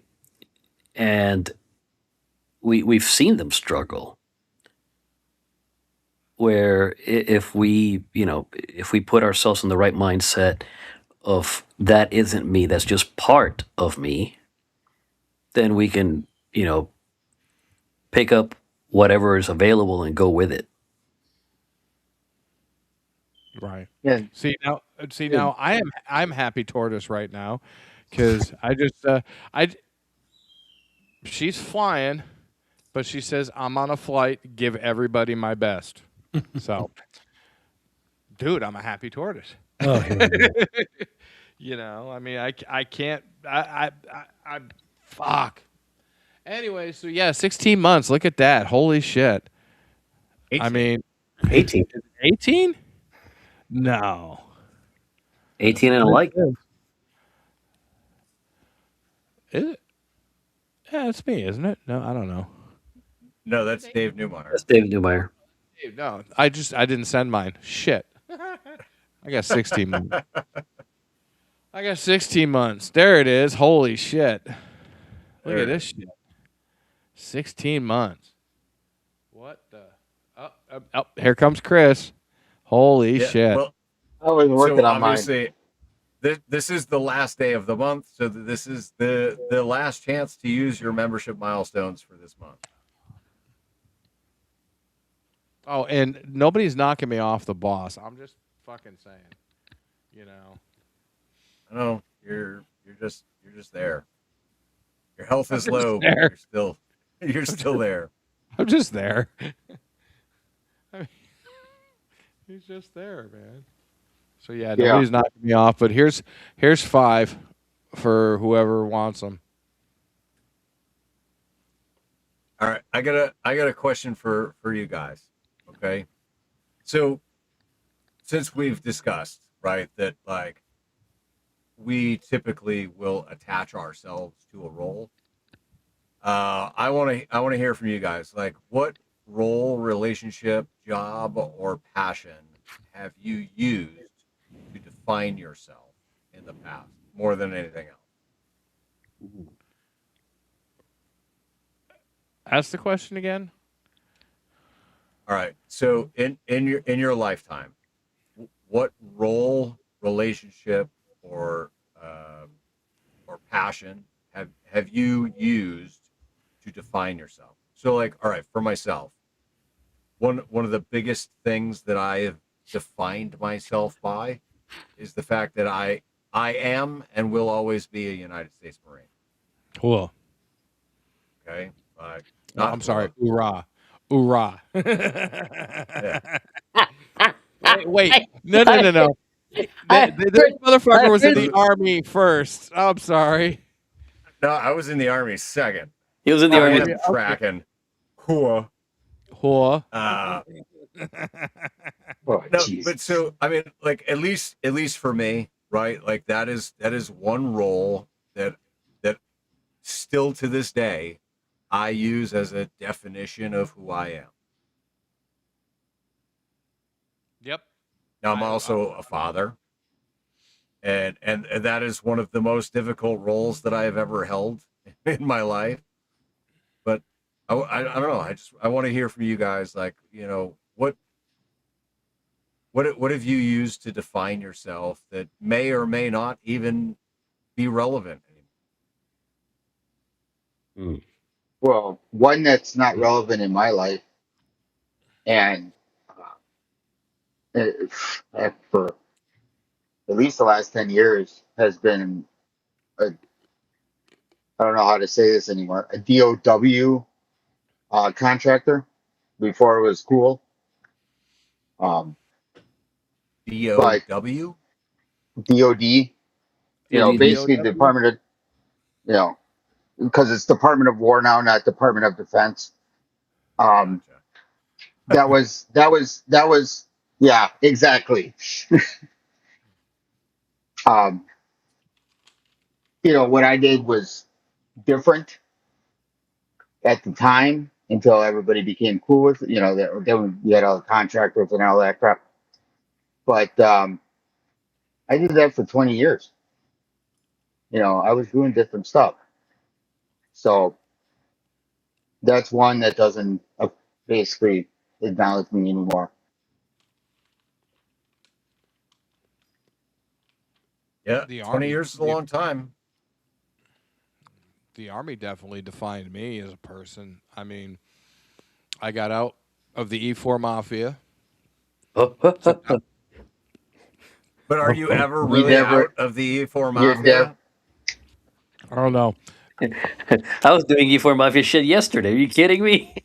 Oh, the procurement skills that I have. Oh yeah, Procurement. the procurement scores. It's not steel. It's strategically. What is it? Strategically transporting to an alternate location. Yeah. Equipment. Strategic reallocation. Tactical re- yes. tactical reallocation. But I mean, that really defined. I learned a lot of skills, some skills, and then some real life skills. I mean, I don't roll my freaking socks like I did in the service, but cleanliness and doing different things and how I prepare for the day. How I literally lay out my clothes in the morning. Boom, boom, boom, boom. Get in the shower, go. And I wouldn't have done that if I wasn't in a service. I mean, I lay everything out, right on top of each other. That has defined my life. The way I hang my shirts in my freaking closet, that has just defined me because I hang up all my shirts and I get laughed at. Why are your shirts hanging up? Because they're not wrinkly. They're not all folded up into a damn drawer. They're all hung up. And it's just how I am. Pants go in the drawer, socks go in one drawer, underwear goes in another drawer, T-shirts and shirts are all hung up in the closet. Sorry, that's who I am. That definitely defined me. The service did. It's Dress like, right, dress. yeah, it's and they're in colors too. I mean, Oh, yeah, OCD a little no, bit. no, but if I want a gray shirt, I want to grab a gray shirt. If I want a black shirt, I want to grab a black shirt. If I want a green shirt, they're right there. See, I don't mine have. are all my shirts are hanging, but it's first in, first out. Right? So as they come in into one side of the closet and they keep working their way down as I depopulate other items in the closet. Okay, that's getting a little bit more anal than I am. So You know, okay. it's no, you're classifying by color, man. That's anal. Yeah, that's pretty. No, he just puts them in there and grabs whatever the heck he wants. Carlos Color, yeah. is a systematic approach. Yes. Yes, The only breaks to the systems are Fridays, where I actively go look for a red shirt. shirt But other than that, it is the rightmost shirt is what gets worn today. makes sense. Okay. What if that right? What if you have to work and that rightmost shirt is a white shirt? Well, I have work shirts and I have not work shirts, right? Okay. So now you're breaking it down. Oh yeah, my closet's Yeah, yeah. broken down into four sections. I have work shirts on the upper left. I have winter work shirts on the lower left. I have day-to-day wear on the upper right, and then I have jerseys and raggedy stuff on the lower left. All my jerseys are there so that when I go to the drop zone, I know exactly where I go to grab my stuff so that I can be in uniform for the drop zone. Right? And then I have my raggedy wear, so when I'm turning wrenches, I know that I'm going to go to that side because those other shirts are all stained and messed up already. I'm just going to keep on messing them up some more. All right, I'll give you that. Yeah, I still like kinda my color got the same coordination. thing. I don't color coordinate, but I fold my shirts, but they're stacked by what they are. like if they're ham radio adjacent shirts, if they're Oh, those funny two. shirts, right? Like, I was told there would be drinking. But ham radio shirts, funny shirts, hacker type shirts. Then I have the dirty stuff, the stuff that I get dirty in. Like when I went to go do the bumper, I grabbed, no, not the dirty shirts like you're thinking, Tortoise. That's what I was thinking. I was thinking, man, You don't The have a getting co-ed naked dirty shirts shirt. in there? And then I have the You know, short separated between the good shorts and the like getting dirty shorts. I haven't heard co-ed the, naked in forever. You Oh talk God. about rolling back, man. Wow. Oh, I still have a couple of those shirts laying around here somewhere. I'd have to go dig them out. now, Hey, the question wasn't about your fucking wardrobe, but So my labels. I I've been You're thinking just- about this shit, and really the only labels I can give myself right now, or have been prominent in my life, is father, um, dedicated husband, but that got broken. So father, protector, right? Those are my labels that I give myself, and nerd. So whether it be ham radio, hacker gadgets, computer nerd. nerd. so these days you're diving hard into the nerd role. I'm really, really nerding out right now. I'm too old to be And a nerd. having fun doing it. Yeah, I am. Oh, when I in the radio shop, they call me a radio nerd because I have so many different kinds of radios and radio. That I said, dude, what defines me is radio. I'll say that right now. I'm an amateur radio operator. I've been one for 34 years, going on 35 years. I have probably more portable radios than Dave does. Well, yeah, I had to get rid of a bunch to move into this. Yeah, exactly. But But all of my yeah, radios are portable now. my radios and the work that I do, my work defines me wholly. Because the guys at work are like, I don't want to play with radio when I go home. I said, dude, I live, eat, and breathe radio. Right now, I'm just kind of not doing anything with radio because I still got to put holes in the fucking wall. But but I mean, I'm on the radio in the truck. I mean, it's just radio has defined me. From the time I graduated high school. Hell, I was walking around my fucking high school with a goddamn ICOM 2 SAT strapped to my fucking side. Yes, I was a nerd. The only thing I was missing was a fucking pocket protector. But I mean, We can find you one. But one thing you guys should try and do, and this was brought to my attention because somebody was actually trying to figure out who I was, right? And he brought this to my attention. Is see what Google thinks you are. He did a Google search on me, and I don't know if I can zoom that in or not. But yeah, Google's AI. KB5UTY Dave is also known as the mesh dealer. Is a prominent ham radio operator and content creator who bridges the gap between amateur radio. I can read it all, but yeah, if you start Googling people and like screen names and shit, it'll come up with a synopsis of who the internet thinks you are, which is All right, pretty now I'm interesting.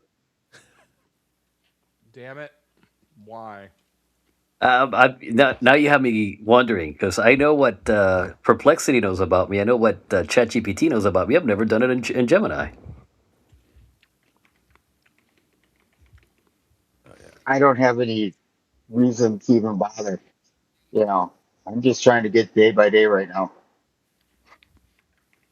Meanwhile, I'm also sending nasty memes to Paul on the back end just to make him laugh. I can't spell So, synopsis. interestingly enough, right? I mean, I just typed in who is Paul Roy N1OG, and apparently the only thing that Paul Roy N1OG is known for is being a member of the Granite State Amateur Radio Association, where I was featured as a member of the month. So put in let's put in the Grouch and N1OG. I just did a chat GPT just for shits and giggles. Oh wow. Jesus, Lord have mercy. It has Okay. your it has your DNA results, doesn't it? Yeah, no shit. Turns out, Curtis, you are the father. You are the father. Man, look at this. This is amazing. What? Delivery. I just got delivered. We got Going to Grouch. delivery? Mm. Don't cover the camera. Don't cover the camera. Oh, She's naked. You don't get to see her nakedness. bullshit. She's naked. Carlos, say hello to the wife. Hello, wife. Hello, wife, says everybody. Yeah, but she knows who I am. Paul says hello. She waves, Paul. All right. Oh my God, this is a trip. It's a couple paragraphs. Yeah, so is Paul's. If you put in the Grouch from New Hampshire and actually type in your call sign correctly, which I didn't at first. For some reason, I was like N10G, and it was like that's a tail number of an aircraft. And I'm like, You mean like there you go. Paul you mean Paul shares heritage. you mean like I called him N90G on the last jump? I remember that. That was fucking hilarious. I mean, to be fair, he is in Illinois now, so he's a Ninelander. but yeah, his Paul's is the Grouch from New Hampshire, call sign N10G, is amateur radio operator Paul Roy, co-host of Live Freeman Ham podcast, well known in the New England ham community for outdoor and portable operations, public outreach with youth, and memorable parachute mobile operations where he's operated ham radio mid-air while skydiving. Look at that. Fancy. Yeah. That's impressive. I need to copy and Wow. paste this and just put it in my LinkedIn. I mean, dude, I mean, it is literally fluff almost to me. I don't know. Well, I did mine, and is an amateur. KD9YSW is an amateur radio call sign belonging to Christopher Chris Chivry, based in Sheboygan.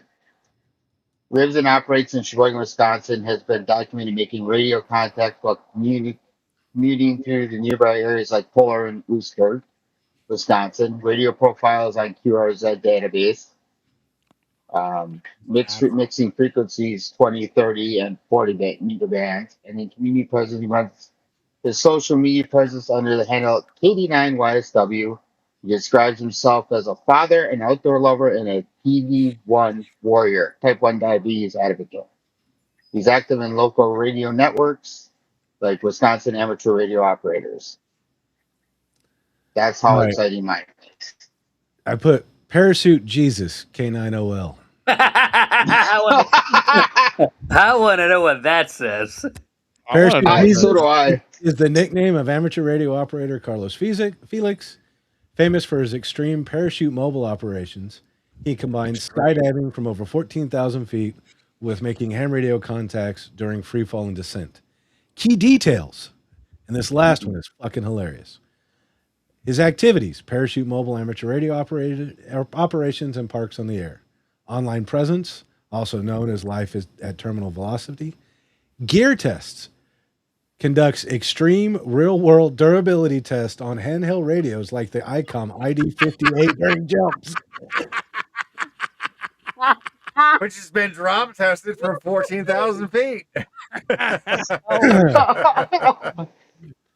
gold. durability test for That's ICOM. freaking gold. ICOM The should just ultimate give gear you test. 5,200 for that. I don't disagree with you. Hey, look, lobby on my behalf. I've done what I can. Lobby on my behalf. We will. You know, We definitely will. It's the 9700. That's a VHF UHF radio, right? Yeah. See, Yeah. we need to lobby them to give me one of those so that I can take one of those and do AM parachute mobile on 2 meters. Oh, that'd be cool. Ooh. Oh, yeah. Oh. That's a See. big radio, though. Now, Very big radio. now because I got now 7300. I take 7300 up all the time. Okay. So now because I got that 706, I got that 706 with the Squalo up on the roof. I should be able to reach down by you. Oh yeah, you absolutely can. The longest contact I have on 2 meters was up in Wisconsin. I'm trying to remember the name of the place. It's 219 miles from Rochelle, northern Wisconsin. And to be fair, it was set up ahead of time, right? This guy had been trying to get me. He could hear me, but he was always getting stepped on when he was making his call. Mm-hmm. The nature of FM is that the strongest signal is going to lock it out, right? Correct. And I I told him that I would, like, hey man, I know you want to do this, so let's do this.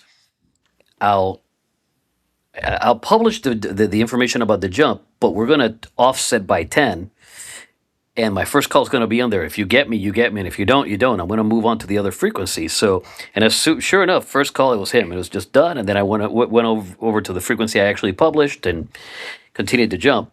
Uh, but I'll say it's 219 miles from the drop zone. Gotta be that's north of fucking what Appleton. Yeah, that's got to be no. That's actually Appleton. That's it, right around Appleton I because was they're going to say northwest of me.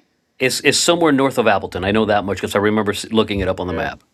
Is it possibly Little Shoot or I would have to go back on my videos to like 2021 to find out. that's almost Green Bay? So that's got to be De Pere. It's got to be Kewanee. It's up that way somewhere. Yeah, Yeah. Appleton's 200. So Um, so yeah, when you're 706, you should totally be able to get me. I'm just saying, like I don't have it in the budget right now to buy a 9700. The moment I have the budget for a 9700, I'm buying one just because I want to be able to do, uh, 2 meters AM, 2 meters sideband, Yeah. 70 centimeters AM, 70 centimeters sideband at 50 watts. Not Yeah. not at 10 or a 5. I want to go full, full scale. Let's go, pseudo QRP. Yeah. now listen, I know that Ray doesn't fucking watch my channel, but what we'll do, right, is we'll clip this little segment here, and Send it to ICOM. I'll send it to you to send to Ray.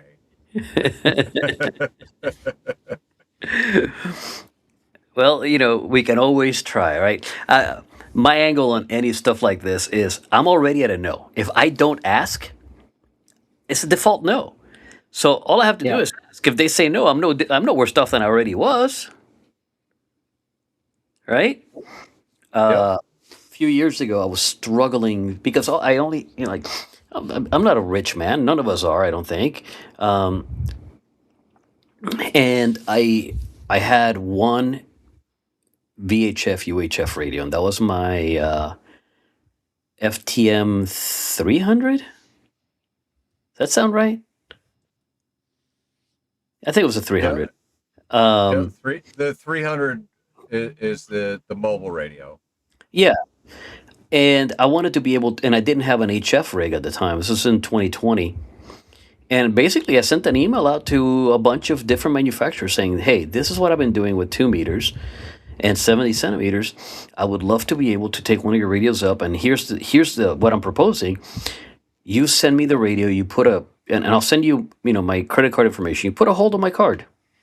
I use it for a week, get some jumps on it. I return it to you. You return my money back, and we call it square. And you know what? The manufacturers, none of them took me up on that. However, R&L in Ohio, R&L, The guy, Roger, wrote me back and says, "That is really neat. What do you want to borrow?" And I'm like, "Whatever you want to let me borrow. I mean, like, you're talking about your stock, and I don't want to mess you up." He goes, "What do you want to borrow? Whatever you want to borrow, I'll send you." And I'm like, "Okay, so the 705 had just come out, and it was hot stuff." And I said, "Man, I would love to get my hands on that 705." He goes, "Okay." And I'm like, "Well, let me call you so I can give you my credit card info." He goes, "No." I'm like, "I'm sorry, what?" He goes, "I know how to get a hold No. of it." I'm like, it floored me, dude. So anytime I need to buy stuff, if I'm able to wait for it, I order it from R&L. If anything, just because of the trust he showed me. So loyalty, right? Let's define it. Let's go back to defining people. What defines you? Values. My values. You're loyal to me. I'm going to be loyal to you. You're good to me. I'm going to be good to you. It's that Right. simple. Exactly. That's how it works. Mm. That's how it works. I mean, you have to have loyalty, dude. And yeah, if I can wait, totally wait. I'll order from him and wait. And it's not like it's that far, so it doesn't take very long to get here, anyways. I mean, he's not that far from Xenia, anyways. And I'm what figure a 3 hour drive from my house to Xenia, right, Grouch? Yeah, about that. Yeah. Uh, I don't know.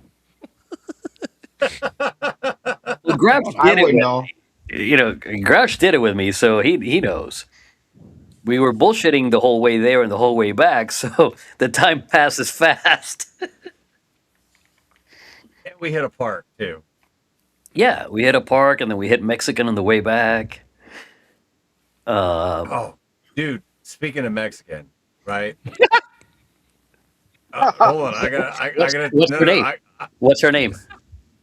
No. So I gotta tell the story real quick. All right. So Carlos and I, we on the way back from Ohio, we stopped at this Mexican joint, and the food was fucking phenomenal. Wait, didn't we Phenomenal. see an interview there? Mm-hmm. Mm-hmm. Didn't? Yes. Yeah, I was gonna say. Yes. Okay, yeah, I just remember that. And literally, like, I mean, I cleaned my plate. It was so good. But the meal that Carlos got, like, that was really good. He let me sample it. And so on Sunday, Doug says, "Hey, let's all go get Mexican. Like, let's go for tacos, right? So we're going to uh uh Tacalatitan, Tacalatitan, whatever the fucking Mexican joint is there, right? Old Mexican. Yeah, Old Mexican. We call it, Yeah. at the drop zone, we have Old Mexican, New Mexican, New Mexican, and then we have the taco place, which is Senor. Yeah. So we're going to the Mexican place.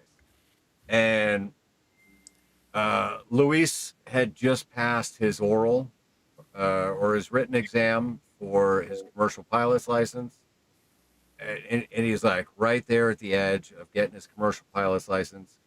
So I said, "Listen, man, I'll drive and I'll like you can drink all you want. Like, let's go." And so yeah, we left way ahead of everybody else because I was like, fuck it, like I don't care, let's just go. And we're there, and I said, "Carlos, what is the name of that dish that you had at that Mexican place on the way back from Dayton? Because that shit was so good, and I want to order that." And so I ordered it, birria, and I got a burrito birria, but I forgot to ask for the meal, so I didn't get the soup. Oh, the consomme. Oh, the consomme is where it's at, man. Ah, dude. I mean, the burrito was fantastic, but I didn't get the soup. If you ever order birria, you always order a side of consomme, whether it comes with the dish or not. You order a side of consomme with it because that's the dipper. Like that's like the what's it the Or you, au jus? Yeah, the what's it the Oh, you. the Anjou. meat. Yeah, Oh, the Jew, French the meat sauce. French dip. Dippy shit. It's a The French dippy dip, Yeah, shit. except we call it this is the Mexican dip because it's Mexican food. yeah. And let me I tell have you, to be different. the amount of flavor in that jus, it's freaking ridiculous. Hey, Carlos, I have a question for you from a gentleman in Massachusetts, Rhode Island area. He said, "Hey, ask Carlos if he wants to borrow my 15 element Cushcraft boomer for 2 meters when you do the AM 2 meter." I wish I I could can take see it that with son me. of a bitch hanging down I, underneath you on a weight. I wish I could take it with me. I mean, it would be aiming at the ground, right? No, you find the balance point, and you put some fins up so it'll stabilize, so it's in horizontal, and then you put a weight underneath it, so it holds it straight down. The bitch is getting it out of the fucking airplane without killing it. Getting into the damn airplane and not poking people's eyes out. Yeah, Yeah. he just said ask Carlos if he wants to borrow my antenna. Uh, I have a feeling Yeah, there's that not a whole lot of room in the fucking skydiving plane. Yeah.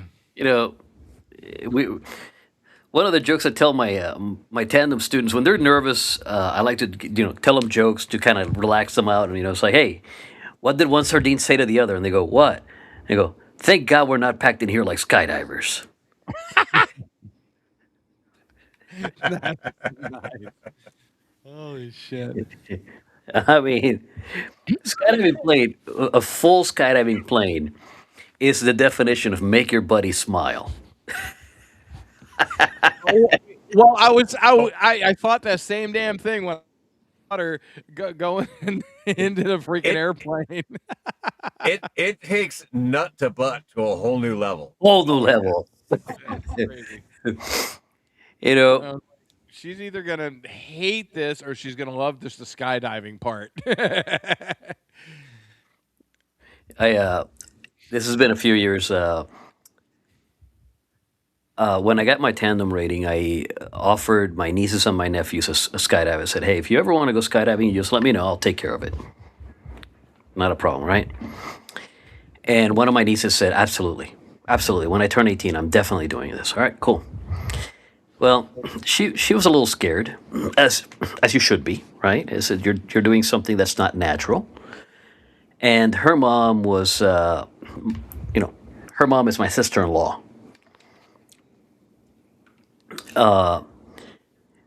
And she said, "Don't worry, I'll go with you. I'll go do a jump before you. That way you can relax. You can see that Uncle Carlos is going to take care of you, right? No problem."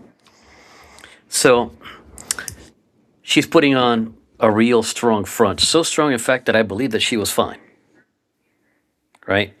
As soon as the door closed and we taxied away from the loading area, my sister-in-law begins to do this number, right? But his whole body, It's right? shaken. And I'm just trying to be chill about it, and I'm just like telling her jokes, trying to get her to relax, and it's not happening. And I think we're at about 3 or 4 thousand feet. Now, keep in mind, we're going to 14,000 feet. Okay, so we have 10,000 feet to go.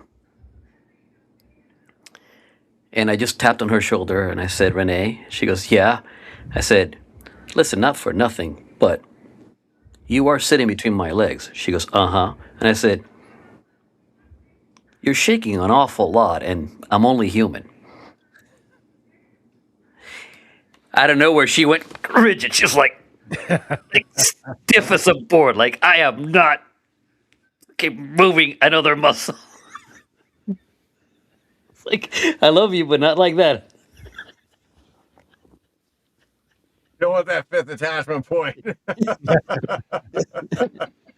So the best part is the video. You can read her lips all the way down. Fuck you! Fuck you! Fuck this! Like That's funny. you can read her lips. The music is playing, and you can just read her lips. That's awesome. I would have been dying. Oh, dude. Every time I watch that video, I just laugh. My niece will put on that video when we have family gatherings just to make fun of her mom. Oh, you have to love family. Yeah, yeah, but yeah, she quit shaking fast. Oh yeah, as she's screaming at you. Um,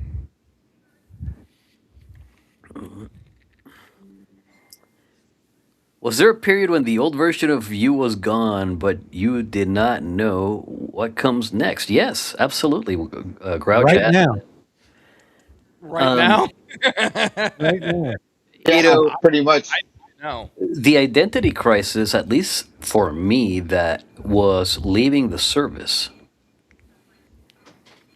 because I had planned to be in for my career. That was Me like I'm too. doing this, and like what am I now? Am I what the hell am I? And it took a while to figure out that hey, I'm still me, just no longer tied to waking up at 05 and doing PT, and no longer tied to having to answer to an idiot for a boss. And um, I mean, just legitimately, that was. It took me a few months to sort that out, but it's real, right?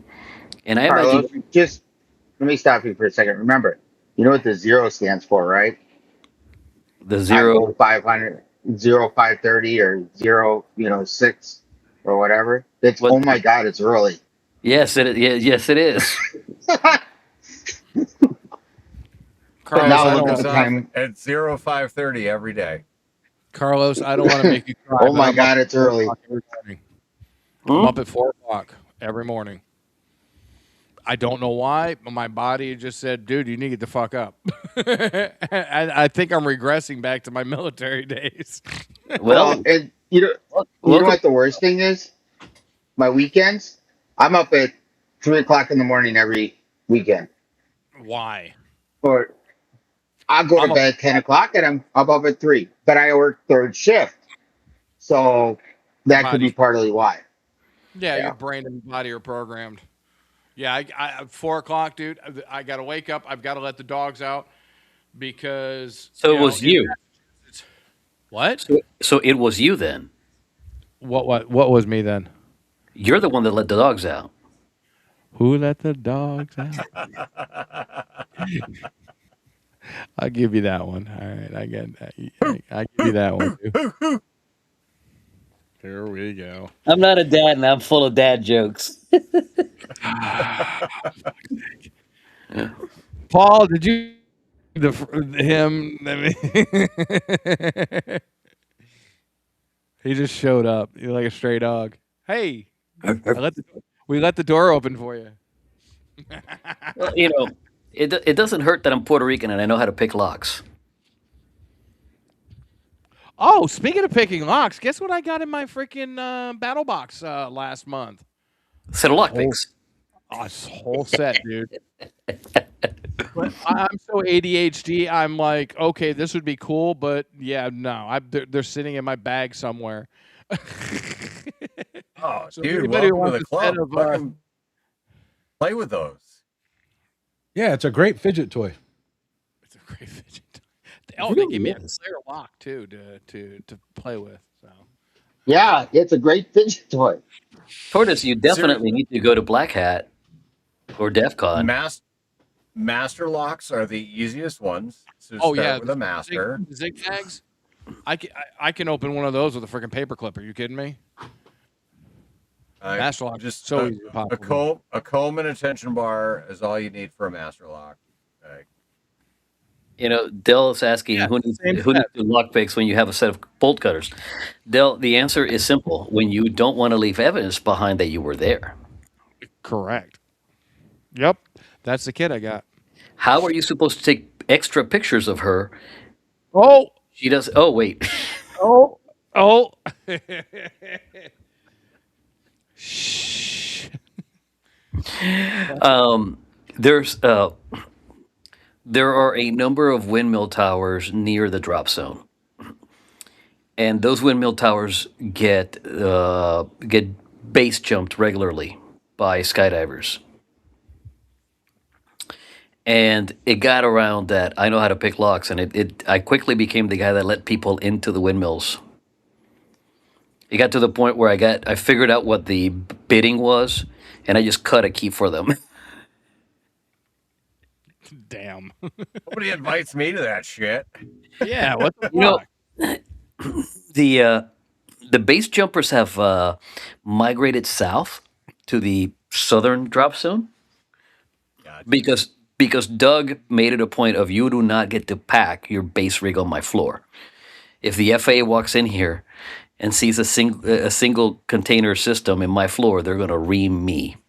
Oops. But it wasn't uncommon for them to go out at 10 o'clock at night, make a base jump, come back, pack it, go back at 11, make a base jump, go out, come back, pack it, go back at midnight, go out, come back, pack it, and then leave the base rig on the floor for the next morning to pack it. And Doug put the kibosh to that. He was like, no. If the FAA shows up in here and they see a base rig on the floor, it's my ass. Not yours. That's why you have that little yeah. pit in the floor, and you just lift it up, and scoop it in there, and close it, and you're good. Doug was Right? pissed about the fucking shenanigans that happened on Tuesday. Dude, that fire. Are you kidding me? And I saw that video and I'm like, well, I recognize that person's just from their walk. I recognize that person just from their walk. I recognize that person just from their walk. It's interesting to see how you can how you can recognize people based on their stature and their gait. Like I know exactly where you were, right? And I'm like, oh wow. But yeah, he I don't know how bad it looks because I haven't been there, but it has to look pretty bad. Oh, there was a good, like, at least 25-foot circle of grass totally burnt out. Grass. Not the mulch around the fire pit, but grass. Just gone. He loves his Dude, golf course look, man. Burning his grass is like standing in Sergeant Major's grass. dude, I was worried. I was worried about the loading tent. I Well, was like, hell, holy shit, the fucking loading tent's gonna go up, the fucking fuel truck's gonna go up. Like, we're gonna be so fucked because like everything is just gonna fucking burn down. Yeah, no, that fire was slightly out of control, and it luckily got out of control after the cop left. Because the cop showed up and was like, "Hey, listen, no more fireworks. The fire is big, but as long as you keep the fire contained, the fire will be okay." And the One dude cop with a left. garden hose. literally Literally, That's the what I think. one dude with a garden hose. it was one dude manning the front of the hose, one dude manning the back of the hose. But yeah, and that hose, it's one of those like hoses where you turn the water off and it fucking shrinks. Uh, the Hey, The inner diameter of the that pool was hose is cold. so small. The pool was Like, cold. oh yeah, the pool was cold. Yeah. I think Izzo said that one time, didn't he? Bull's gold. Dude, I saw that video and it's just like and then I saw the picture with the cop there and I'm like, "Oh shit." Dumbasses. Paul Yeah, was standing over on the side admiring all the stupidity and shenanigans. no, it was funny because the picture with the cop, like I'm literally just out of frame, like just barely out of frame. You can see Nice. Watson in the frame, and I'm just barely out of the frame. Yeah, oh yeah. That was a fucking ridiculous fire. Shenanigans at the drop zone. Oh, they This- stacked 24 pallets vertically. Holy Jesus. why would? Never mind. Don't ask why. just fucking don't ask why, Chris. I I mean, came you came guys, back from having scotch at Schwartz's trailer, in time to see them shooting Roman candles at the pallets, and Oh I my was like, God. "Oh, Mike, this isn't this isn't gonna be good." Yeah. So on the left side, you can see Watson. That's awesome. Yeah. Holy Jesus. That's awesome. I saw that and I was just like, oh, this is not gonna end well. This is not gonna end well. And sure enough, the next what was two mornings later, we get the message from Doug saying, "Stand tall on the feet, come to the carpet." And then so Luis and I got a private message from Doug, and it's like, you two need to make a plan to get rid of the fire pit completely. Take it out. I want it gone. Put sod down. Like, figure it the fuck out. And I was like, oh shit, we're down to solo stoves. Like, yeah.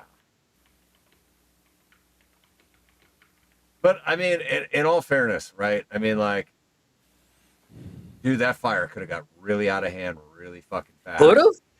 It was out of hand. Are you kidding me? Or it could have got even worse. It could have got worse, Carlos. Just a little Oh. worse. Dude, if you saw the stack of pallets that was before the fire, I saw that stack and I'm like, are they fucking nuts? Because these are pine pallets, man. This is all sapwood pine. This stuff Nice is gonna and go dry. up like just. I wonder if that picture's still around. Let me go see if I can find it. Nice and dry pallets. Oh, there we go. I found it. And hard and one. initially, like, the fire was relatively small, and it was just like the top, like, 4 pallets that were on fire, and it would have slowly burnt down. But then they started throwing gas on it. Oh, Oh, that's not that big. Oh shit. Are It's you- not that wide. The base, the fire pit needed to be a whole lot bigger for that wood. That Yeah. base is 4x4. So it's 4 pallets square. So 2x2. Yeah. Yeah, that's that brick rock base is definitely not big enough. Holy shit. No. You need another like 5 to 6 feet just to keep that you contained. guys needed like freaking at least 2 ambulances there just in case someone got burnt. I would We're love not worried That's about how- skydive accidents. We're worried about people getting burned. I would love to say that hasn't happened in the past, but it has. We Dude. say that skydivers don't get hurt in the air. We get hurt on weather on the holds. ground. We get hurt on weather holds. Weather holds are at night. You're bullshitting, hanging around, and then the drinking starts, and then you get a bunch of Type A personalities that just got to outdo each other, Yeah. and then before you know it, you have an uncontrolled fire. The fellow Marine in the hostess truck, Uh huh. you're not going to see him around the DZ for a little while. Oh, I know. because He burnt his leg. Oh, he burnt his leg bad. Bad. They decided to ride one wheels up and over the fire pit as it's on fire. Wait, he did say that again? He did what? He rode a one wheel over the fire pit as it was on fire. Yeah. Okay, because mine keeps freezing. I keep missing what he rode or drove over. The A one Yeah, wheel. a one wheel. A one Like wheel. a One skateboard wheel. with a big fat wheel in the middle. I know what a one wheel is. I've owned one. That's fucking you know, retarded. 10 years ago, even 15 years ago, I would have said, "Here, hold my beer, watch this." But now it's like, yeah, not gonna happen. That is awesome. That's the Midwest. Yeah, no. Yes. Yeah. No, he burnt himself bad. Second degree burns. Ouch. Oh yeah.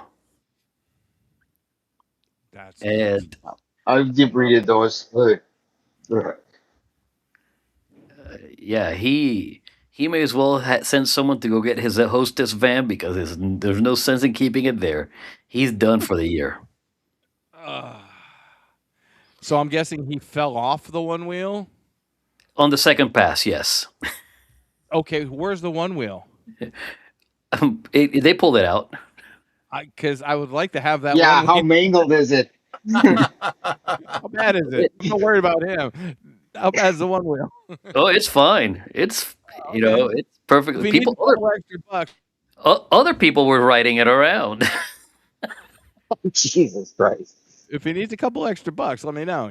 I'll buy the one wheel from him because he's not going to be needing it for a while. So Oh. yeah, dude, it's. I was there for that. And the first time he went through, I'm like, dude, are you stupid? He, oh no, I pulled it off, and I'm like, yeah, you got lucky. And then he went for the second go, and I'm like, yeah, that's why you're stupid. Nice. I Marines, the acronym is muscles are required, intelligence not essential. Yeah, most of them fit that. Most. We're I we're didn't the say all. greatest the greatest friend you would ever want to have, the worst enemy you would ever want to have. Everyone. But God, just hey, try this, okay? All right, I'm gonna get Derek's What home flavor address. crayon do you want when I'm you gonna send him a 64 pack of crayons. what flavor Make sure crayon it's do all green. I'm partial to the blue ones. Those are grape. Those are grape tortoise. I said blue, not purple. I said blue. Blueberry. He wants Blue. blueberry. I don't want grape. I want blueberry. I'm partial to blue. I'm just saying. And I'm not even a Marine, and I like blue. Dude, that's Welch's blue. Dude, I had a video come up in my memories the other day.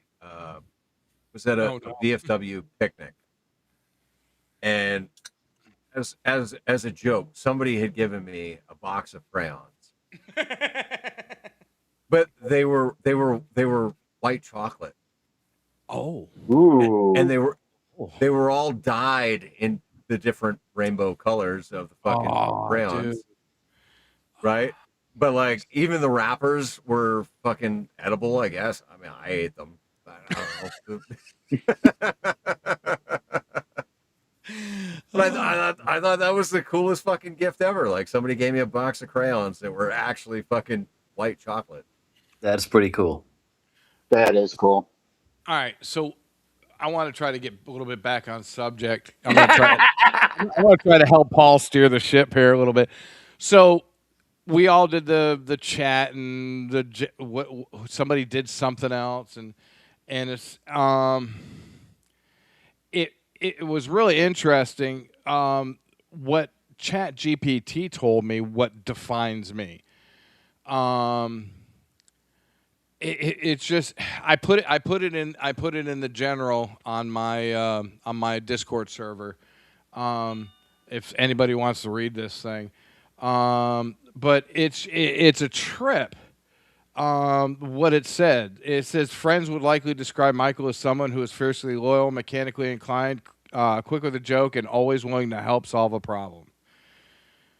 He said he can be hard on himself. He continually pushes to improve both personally and professionally, whether learning a new radio technology, mentoring a coworker, planning the next adventure, or simply enjoying a quiet evening. He strives to leave things and people better than he found them. Above all, Michael believes that communication isn't just about radios. It's about connecting people, building trust, and being there when someone needs you most. That was Chat GPT. Because I work with it a lot with a lot of the things I do, and it's crazy. It is very crazy, Dude, that is one hell of an AI summary. dude. That's only one Yeah. paragraph. That's only one paragraph. There's like 4 or 5. No, there's like 8. All right, it's not What- 4 or 5. What well, AI did you search yourself on? I didn't search myself. I just asked Chat GPT. I said, "Could you do a synopsis on me?" And it's like, "Sure." I was like, "Fuck." I was like, all right, cool. And I sent it to Tracy, and she was like, "Holy shit!" I was like, I, I'm doing the something same with Claude right now. Let's see what it says about me. Yeah, all something right. Yeah, blowing because smoke now up I'm my ass. curious. Let's see. Sweet baby Jesus, this thing is going on. See, I'm telling you, dude. Who you are, technical hobbyist and content creator, licensed ham radio operator, iPad iOS developer. Yes, that's coming up, by the way. Comfortable across scripting, networking, and server infrastructure. You work on an Apple M1 Max. Okay. Ham radio, you do POTA, Parks on the Air activations, including one in Crooked Lake State Nature Preserve, and produce YouTube content around, it says one at Crooked Lake State Nature Preserve. I've done like 40 of them there. Uh, Around it, titles, description, repeater routes, CSV, and blah, blah, blah, blah. Uh, and then it talks about the app that I finished developing, so I'm not going to go into that right now. Or I could. I mean, the only reason the app is not in the App Store yet is because I don't know if I want to throw $100 at Apple to publish the app. Right? So I wrote an app for iOS and iPadOS and macOS that'll let you do APRS very easily on on a 705, on a 9700, on any ICOM radio that has a network connection. So this 705, 7300 Mark II, the 9700, the 7610, 7620. If it has a network connection, it's in the app. And I was thinking about selling it for like $5. But the question is, do I risk $100 on this or not? Because I have to sell a few of these before. $5, but the thing is you're gonna Uh-oh, he broke up. Rose. I would say, everybody. I mean, And why did this drop? Fuck. I got to be dropping out. Yes, you You are. you got to yes. get on the YouTubes, dude. Get on the Ham Shack TV. Get on fucking everything, dude. And just start pimping it. Start pimping it like on Clubhouse. Start pimping it first, and then put the bitch up for sale. That's all I'm saying. But I mean, $100, like honestly, I mean, dude, I look at $100 as like discretionary. Like I'll throw $100 into a bullshit stock that I think may or may not fucking pan out. You know, like But but you have to take into consideration my ancestry. You know, I'm part Jewish and part Scottish. What? You didn't know that? Where do you think the curls are coming from, man? Oh, for Seriously, fuck's sake. Yeah, you're definitely a Hasidic Jew. Okay. I mean, I'm not even joking. But I don't see the locks. Well, that's because I have it tied up right now. But when my hair is down, when You my have a hair is little boy down, top hat? I have a yarmulke. No, not a yarmulke. The hat. Like the that is a Hasidic Jews yarmulke. wear? No, the That hat. It Yeah, looks like a he's fucking bowler. yeah. Yeah. It looks like a Oh, bowler hat. With the yeah. Here, let me pull this up real quick. Oh, if you all pull right. up a picture, I'm gonna die. Oh no, I'm not This pulling up. this What? synopsis, this synopsis is actually like perfect with our conversation. All right. So Who? this is what ChatGPT says about me. Okay. I'm a disabled veteran, father, content creator, ham radio operator, skydiver, and full-time traveler. For most of my life, I measured myself by the roles that I filled for other people: husband, provider, leader, protector, problem solver. Now, a lot of those roles are changing, and I'm figuring out who I am when I no longer am defined by being needed. I live full time in an RV. I spend my summers skydiving in Illinois, my winters in Florida, and I try to build a life around freedom, purpose, challenge, and a real connection. I'm independent, analytical, stubborn, curious, and probably guilty of overthinking almost everything. I value loyalty, competence, honest conversation, dark humor, and people who show up when it matters. This chapter of my life is not really about starting over. It's about separating who I actually am from the roles that I spent years performing for everyone else. The old life is changing faster than the new one is taking shape, but I know what I'm looking for: purpose, adventure, peace, genuine companionship, and a life that feels lived instead of maintained. Exactly. That's awesome. That's accurate. That's accurate Very as accurate. That is very accurate. Very accurate. Freaking Rusty comes out it again.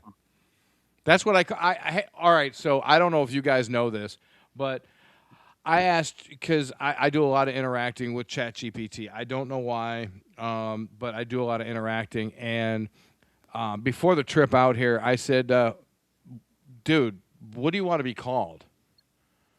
And he went through a bunch of stuff. And I say he because he answered in the he. And he said he wanted to be called Rusty. Shackleford. National Lampoon. Yeah, right. But yeah, he wanted to be Rusty. called. Chat wanted to Rusty. be called Rusty. Exactly. But dude, it blew my mind. I was like, "What? Rusty? What? What the fuck does that mean?" So yeah. But I mean, if you could see all the things it's a pretty good counselor too. Sometimes you could just ask it a question and it'll give you a halfway decent answer. You know, based on what you've interacted with it with, because it learns. What do we got here, Carlos? Let me show you this fucking thing. So this is my app. Good thing. That's your what? This is my app. So this is Oh. the initial screen where if it's connected to if the radio is connected to the network, you can scan the network for the radio, or you can enter the address manually, and then you can connect. If I have my radio connected, we'd be able to do this. It has the ability for generating a map, dropping beacons, so you can set the beacon to turned on. Like And APRS? yeah, this is an APRS app. So Oh, it will beacon every 10 minutes if you're doing less than 25 miles an hour, between over 25 and less than 36 every 8, and so on and so forth, right? And it gives you stats: your current heading, your last beacon, so on and so forth. And then you can put a comment, Listening on 14652. right? You can put whatever comment you want. That's what I put on mine. And then it has a beacon log. As it beacons out, it'll tell you, hey, I sent this, I sent that, I sent the other, right? You can do messaging as you would expect. And yes, I have been in cahoots with KM4ECK to, while I'm developing this, I'm sending him test messages. Yeah, we'll go figure. Smart Jason and APRS. Exactly. right. And then I have a herd log where any station you hear will list in As here. compared to a herd log. Exactly. And then you can export it. You obviously, I can't export anything right now because there's nothing heard. But if I had something heard, I would be able to export it as a file, and then I can send a status packet, and you can write a bunch of presets. So you can make whatever presets you want, and then just click on it, and it populates it automatically, and then you can hit the send status, right? And then I did this for me during development, but I decided to keep it in case people have problems. I want them to be able to run a debug log that they can then export and send to me, and then I can say, hey, this is how I fix your problem. It is strictly an APRS app, and the only thing I can't show you is the actual radio interface because I have to be connected to a radio. But when you connect to a radio, it has all the bands and all the frequencies for APRS preloaded. So you tap on 2 meters and it takes you to the 2-meter APRS frequency with the correct mode on the radio. 70 centimeters, same. 10 meters, the same. 6 meters, the same. 30 meters, the same. So all you have to do is tap whatever band you want, and it automatically cat controls the radio to where it needs to be. in whatever mode it needs to be, because in 2 meters you want FM data, but in 30 meters you want HF USB, right? And then it sets the radio to everything that it needs to be. It took me. I started working on this before Hamvention, and I finished it. I don't know, probably 3 weeks ago, and I haven't pulled the trigger because of the $100. So Dude, $100 is $100. exactly, $100 is $100. I mean, That's, will it that's make the like investment? that's I like mean, 40. That's like 40 Baofengs, man.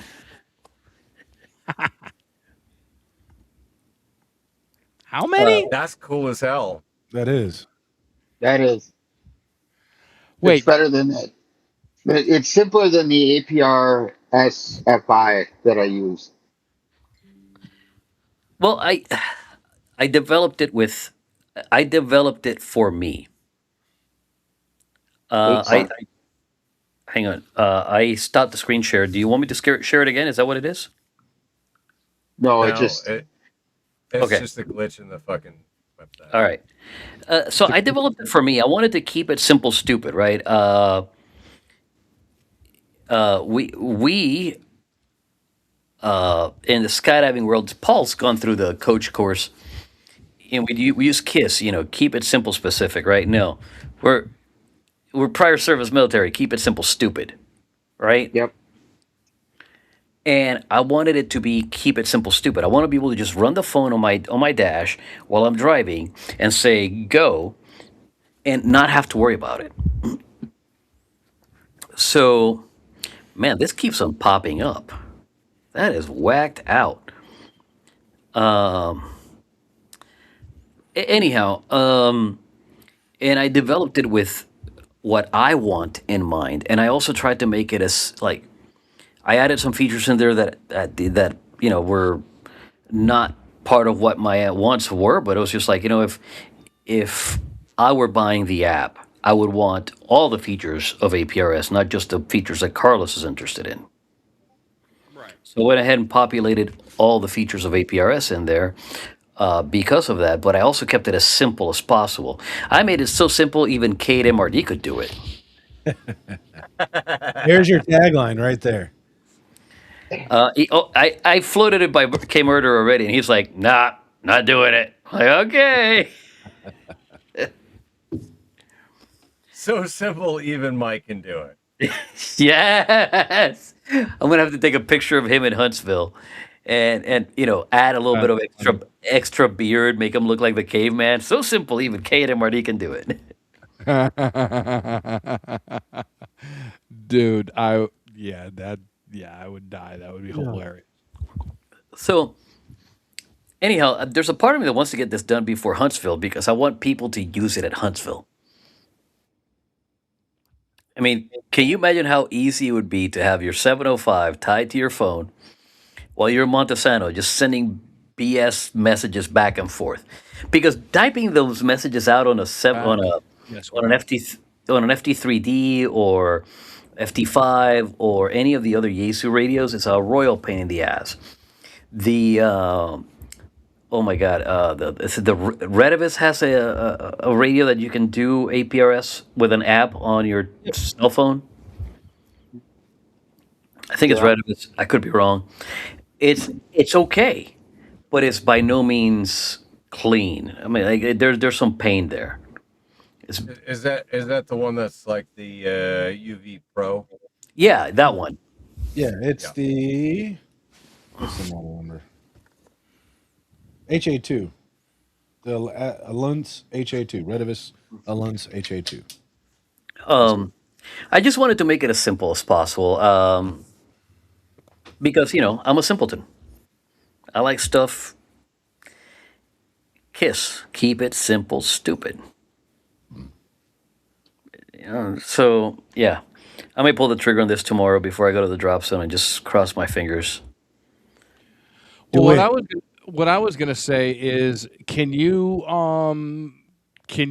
put it out for free and then later charge for it? Nope. You yes you can. You still have to pay Apple $100 for the developer No, account. That's what I mean. That's what I mean. I mean, for Huntsville, just to get the word out there. So what I was gonna do for Ah, Huntsville, damn it! I was gonna put it on as a Everybody keeps test dropping on me. as test That's flight. right. Yeah. Yeah, yeah, exactly. Just say, hey, check it out. Go download it. If you like it, let me know. Let me know what you want to see, change differences, et cetera, et cetera. Just put it in the developer notes when they download it and use it. You know. And and I made an FAQ for it and everything else, and basically like, will you add this feature if it has to do with APRS? Yes. If it doesn't have to do with APRS, no. Are you going to make it for Android? I don't own an Android phone, so probably not. One of these days I might buy an Android phone, but until that day, I don't have any way of testing it. So why would I do that? Right? Wait, hold on a second. You don't have any way of testing it, right? I mean, Don't you technically work with somebody on the other side of me here that has an Android phone? he has an Android phone, no doubt, but I don't have access to Paul all day, every day. Right? When I'm I've got an developing this Android, crap, when I'm dude. developing this crap, I want to test now. Like the changes that I made, like I had my phone with me in my office, and I had my radio in my office, and it was connecting, and I made an APRS iGate, and I had my FT3D, so I could test all of this in my office without RF really leaving my house. Jesus, look at that tan Okay. line. Holy shit, dude! I just Looks like saw. someone's been spending some time outside. Yeah. Wow! That's No, great. I'm talking about on that fucking head, dude. You need one of those little snapbacks there or something. God, look at that thing. Sorry. That's a hell of it. Look. Is it that bad? Jesus. Oh, shit. Wow. Yeah, yeah. You better go outside without a hat on tomorrow. Yeah, definitely need to go outside without a hat on tomorrow. Holy shit. He's gonna Sorry. burn his skull if he does that. And he's got to get some color there because that is. Fucking satellite I- to repositioning just to get a picture. The fuck is that? I do have an extra Android phone you could borrow, Carl. I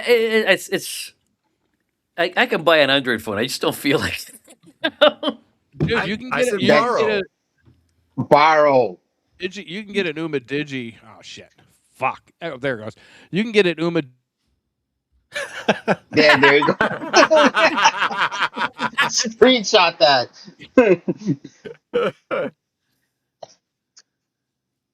Oh, that's too funny. Embiggened.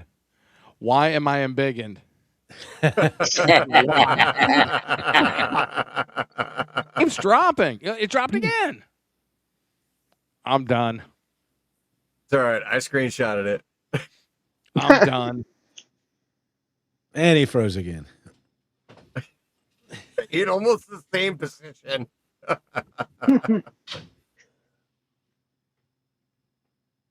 Oh shit, man. All right. Well, bye, tortoise. No, but I mean, heck, if he's got an extra phone, next time you see him, you just here you go play with it. Hearing Yeah. that between those two, go ahead. Here it is. Go play with it. That's something a little different. I've got a Note 9. I refuse to get rid of it because I absolutely fucking miss the Note line of phones. Dude, get yourself a 10. I love it. Really? You know what? Pixel 10. Dude, the Pixel 10 is a beast.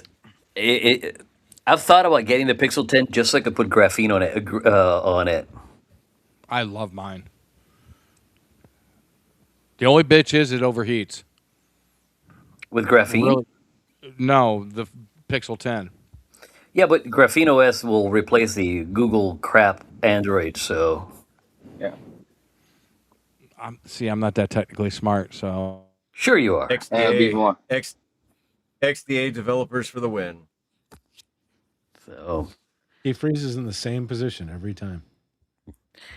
It's almost like he likes to have that microphone really close to his mouth. Fuck you, Carlos. Oh, dude, Carlos, you gotta ask Doug for the fucking video that he took of me the other day. This motherfucker. All right, let me tell you a story. So Luis pulled out his drone.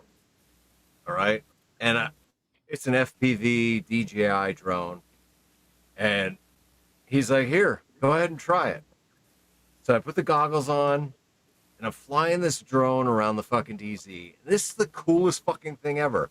Hmm. Like you just got this little thing in your hand with a trigger, and you just rotate it, and it just fucking goes wherever the fuck you want it to go. So I'm flying this thing around, and I'm having a ton of fun. Well, I got the goggles on, so I don't know that in front of me, Luis is going like this, and Doug's taking a video. Yeah, so yeah, they got a video of me with the fucking drone goggles, and it looks like I'm sucking a dick. They should know better. You're a Marine, not a seaman. Right? I get my dick sucked. I don't do the sucking. Payback is always a bitch. Well, you know why It's just sailors get the theirs. bib on the back of their uniform, right? Why? It's so that I can wipe off my dick when I'm done.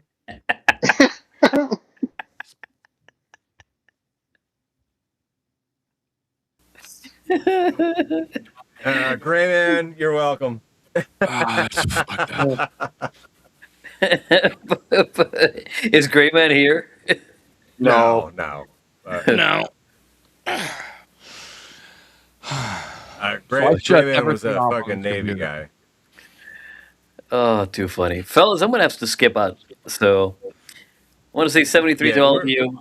Um, if you see Paul on the air, hit him up, put him on your ham alerts. If you see me on the air, hit me up, put me on your ham alerts. Put the rest of these clowns in your ham alerts. Uh, catch you in the next one. I'm out. 73. Bye, Thanks for Carlos. being here, Carlos. See you tomorrow. See you tomorrow. Yes. Let's see if I can get him to laugh. Bye.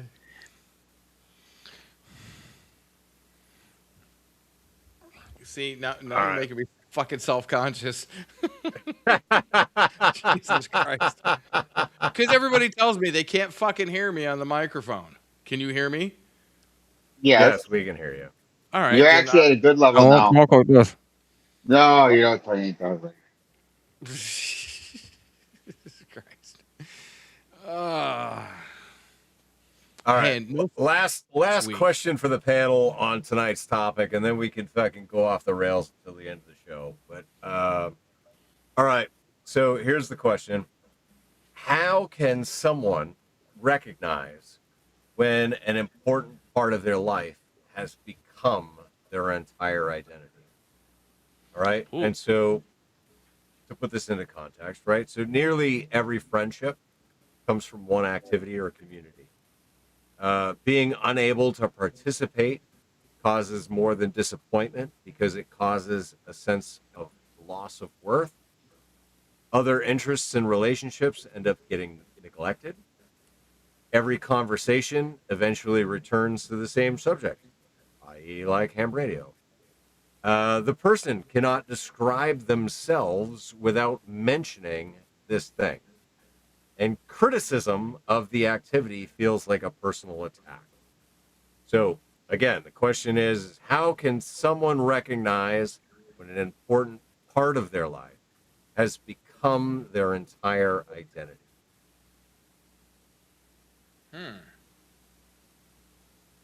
That is a good question. Thank you. I worked hard on this shit. Yeah, you did. Jesus Christ.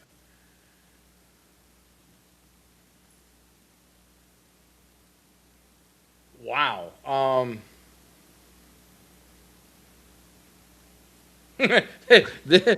You know what's funny is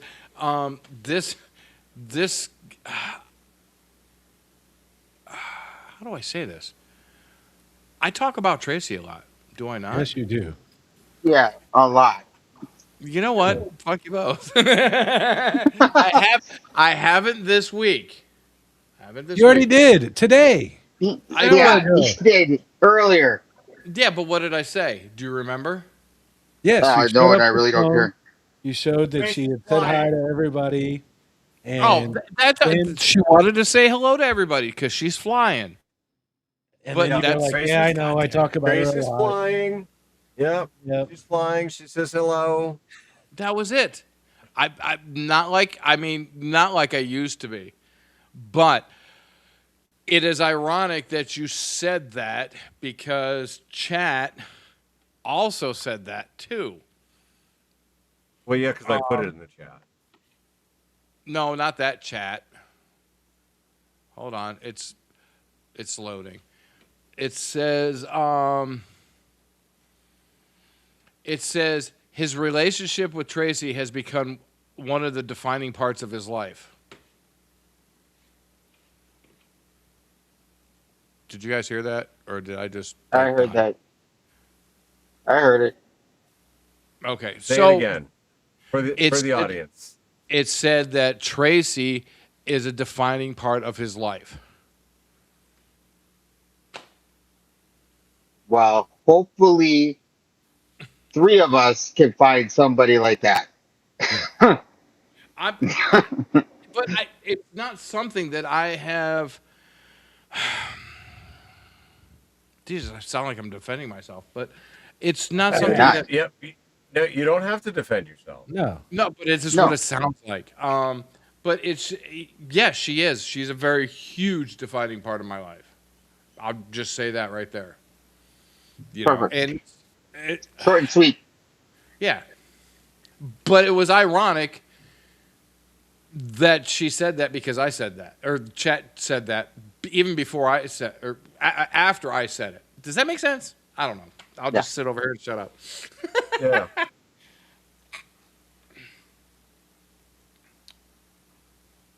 I told you I'm just gonna sit over here and shut up. But you didn't, because you're still talking. So, all right. For me, uh, when I was married, my wife would often say that my identity became whatever it was that I was doing, right? And so, like when we first met, I was working on the Rick Santorum presidential campaign, um, and I so like I Rick. was, yeah. So I was Rick Santorum Paul. Like I had a sweater vest and I had dress up clothes that I wore every day, but I mean that was also part of my job, right?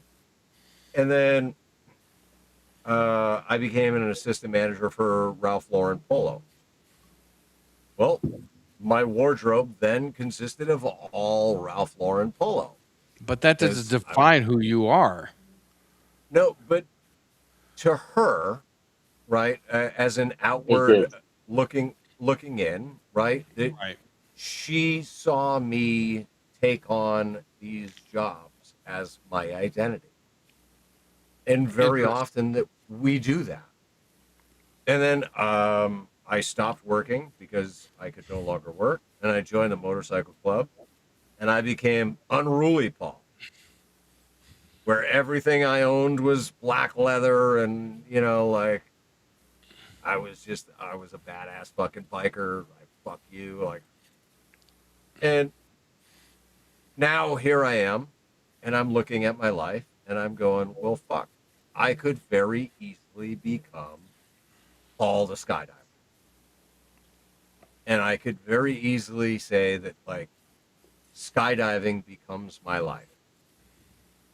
But knowing that I tend to take these roles on as my identity, I'm being extra cautious about it. And I'm making an effort to make sure that my hobbies, be it ham radio or skydiving or Sparks on the Air or whatever, right? All of the things that I'm into isn't how I identify myself.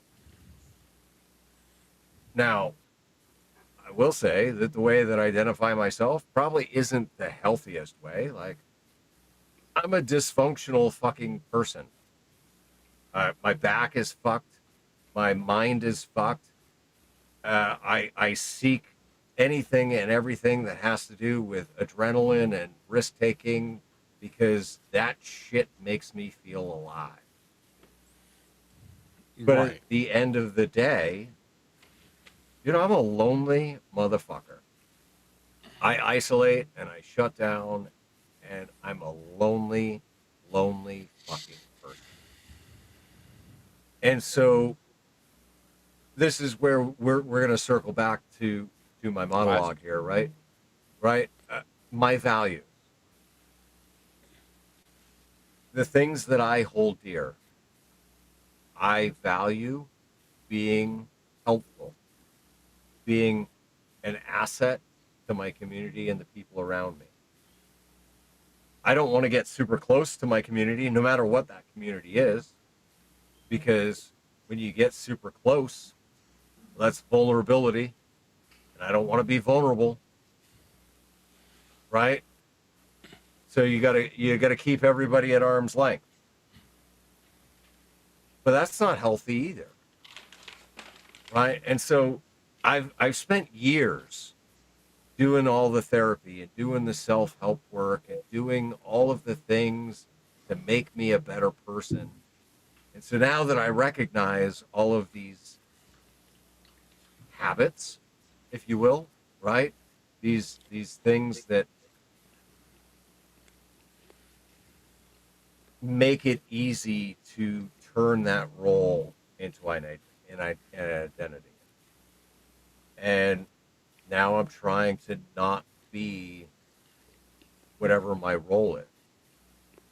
When it comes to working at the drop zone here, I love working at the drop zone. It makes me happy. It makes me feel good to be wanted and valued for my knowledge and experience. But that's not who I am. That's I and so I guess what I'm trying to get at here is, like Carlos was saying, we're the culmination of all of our life experiences. But at the end of the day, it's the values that we hold dear that truly define us. Because those values never change, right? Having a good sense of morality, doing what's right even when nobody's looking, being honest when God knows it's the fucking hard thing to do, right? To tell somebody the honest fucking truth when you know that it's going to hurt their feelings. Those are values. Those are the things that matter. Those are the qualities of who you are that matter. Right. Now, going on what you said, Paul, a diamond has many facets, correct? Diamond has many facets. Am I a diamond in the rough? Is that what you're saying? Shut the fuck up. No. Diamond has many facets. And so what if you were to think of yourself as a diamond, whatever facet that you show, it's not a definition of you. It's just a part of you that is the whole diamond.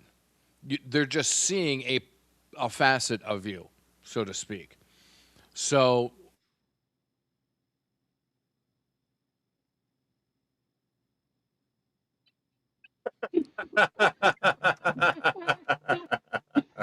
Oh, I thought I was having problems with my internet the last time. Jesus, criminy. all right, now we're back. Okay. All right. So what I was Yep. saying before I get rudely interrupted by the internet again, Diamond is faceted. we are multifaceted. So I see where he was going with it, but I don't want to finish it. Let him finish before he gets fucking cut off again by the internet. Exactly. God damn it. I had to like shut everything down now. So we are multifaceted. It is just we are a combination of who we are by all the facets, so to speak. So because I'm an amateur radio operator, doesn't mean that defines my life. It's just a part of my life.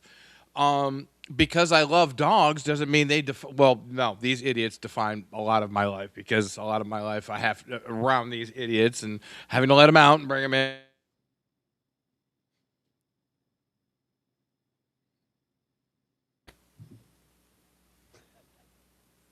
I'm sad. I don't know why my internet keeps dropping, but it's just we are multifaceted, and not one part of us should define our whole life. That's what I'm trying to say. Got Fuck's it. sake.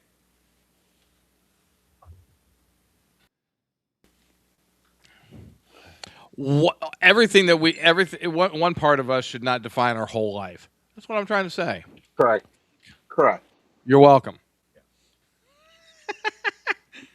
I figured that's where you were going, but I wanted you to finish it. Well, I wanted to finish it too, but now look, as I'm done talking, now the fucking internet's fine.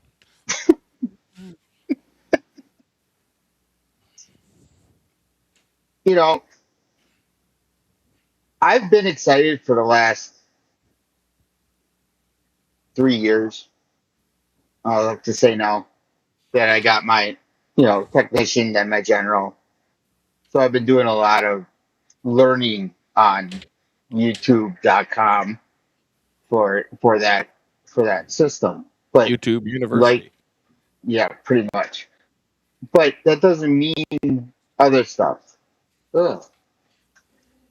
But the other thing I dove into was getting a Raspberry Pi set up so I could have a ham clock. I know, Paul, you did that for skydiving, but you wrote your own code. Me, yeah.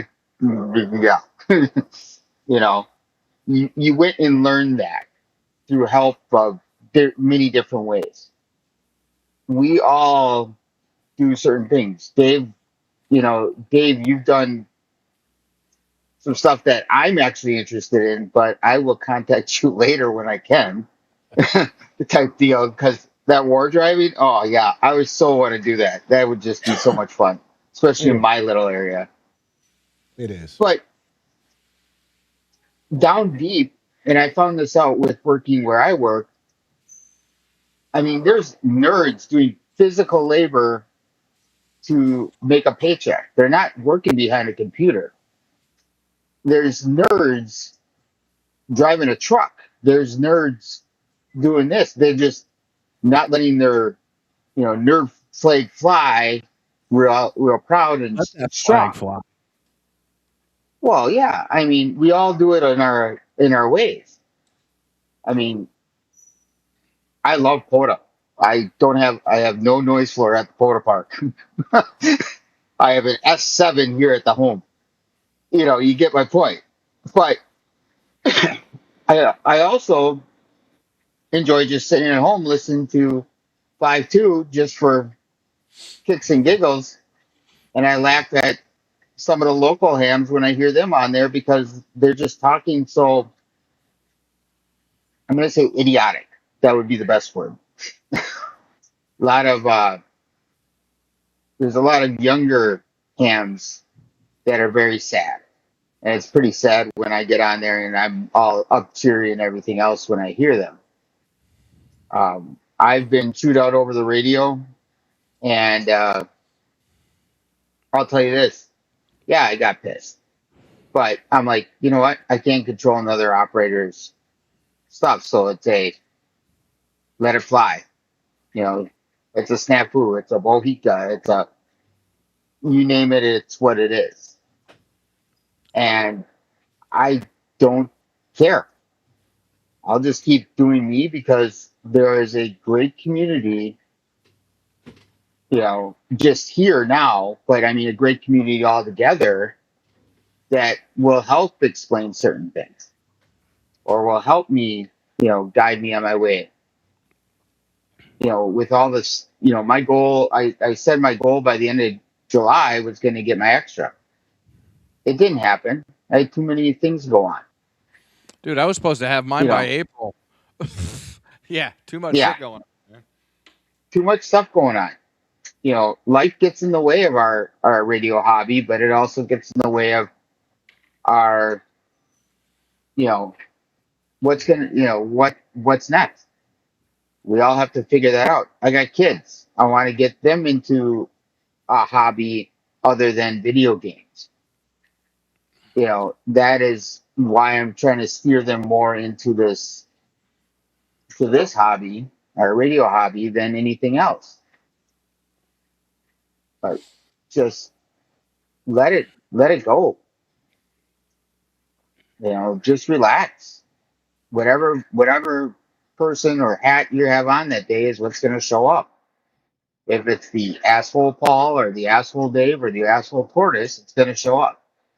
You know, if it's the I'm in a decent mood, I'm going out to play radio, I'm laughing or having fun with people. Wait, did you It's that just say an it's that hat. asshole? Wait, did you just because you guys blipped for a minute? Did you say like an asshole like tortoise? Is that what the fuck you just Yeah, said? God yeah. damn it! But we all, I mean, I have an asshole hat. I can admit it. You know, I'm there's just saying. times, but that's what shows up. It doesn't, you know, Paul, you get an hour of sleep. How nice are you? Not very, I'm guessing. You know what I mean? I get an hour of sleep. I want to kill somebody. I've dealt with those. I've dealt with those days. I've gotten half hour sleep on a 24-hour period. And I'm like, I want to sleep for the next 24 hours. But it's all what you do, how you're going to try to make your day better. Yeah, I was gonna say something profound, but I completely forgot what the fuck it was. Oh, I know. Now's your chance because we're gonna start putting a bow on things as we've just crested the 3 hour mark. All right, so my buddy Dave, I'm gonna fuck up his name, Robitel. He's a ham radio operator. He goes, "Are you busy?" And I sent him a link to the chat, and he's the one that offered his antenna to Carlos for grins and giggles. But Dave is an individualist, and he said so is Paul. He said you need to tell Paul that he's an individualist, and I'm like, I can see the correlation between the two of you. It's really weird, even though Right? he's way fucking older than I am. Define individualist. Um, do I need to pull it up on the computer? He to me, he doesn't need anybody. He's completely independent. He makes his own money. He's retired. He does the shit that he wants to do as an individual. Okay, self-reliant. Does that make sense? Sure. Okay. Well, if he wants to, how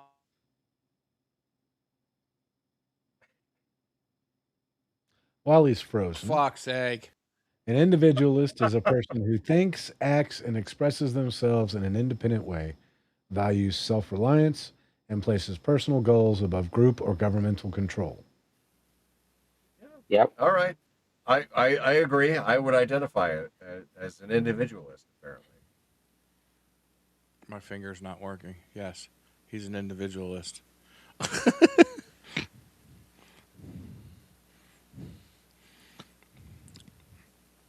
Okay, But aren't we all? to a certain point. There. That easy? No, don't even. No, You I suck. can't. You're not close enough to the fucking edge. That's what she I said. love you, Dave. That's what she said. It's enough to the edge. Hey, All right, oh, he's boys. frozen. What do you think of the conversation tonight? What do you think about the topic? What do Me? you think about the conversation? Me? Yeah, we'll start Me? with you, Tortoise. Go ahead. I love the conversation, dude. Yeah. We need more conversation like this.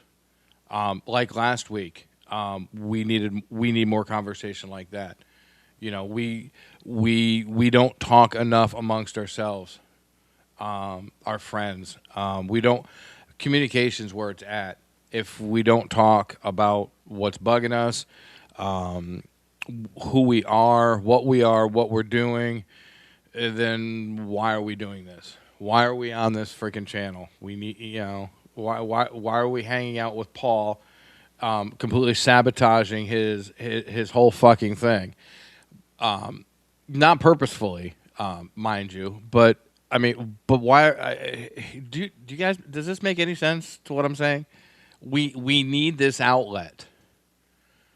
You know, we all Yeah. have our own outlets with people around us, but we need this outlet to share with everybody else. Every conversation that we have, I thoroughly enjoy it. And it makes us vulnerable. It puts our asses out there on the fucking line. I mean, Jesus, I was a blubbering idiot last week. You know, at the beginning of the fucking show. The fuck. So, but I mean, I get rapport from people that watch the show. I'm not saying any names. I don't want to name drop, but we need this. We need more of this. Yep. I know a lieutenant. I know a lieutenant colonel in the a retired lieutenant colonel Marine says we need more of this. We need more of this. Send him the link. Tell him you can fucking join us. Yeah. Well, I will send him, but he said we need more of this, and I wholeheartedly agree with him because how many of these? Where do you see this? On any fucking channel, on any YouTube, you don't. You see podcasts, but you don't see anything live. You don't see anything unscripted ish. But you don't see this. This needs to be put out there because we're all humans. We're all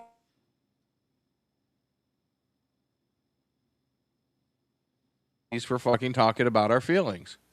Yeah, I know. My shit just dropped. We're not Yeah. pussies. We're not pussies, and we're not men for talking about our shit. I don't give a shit what anybody says.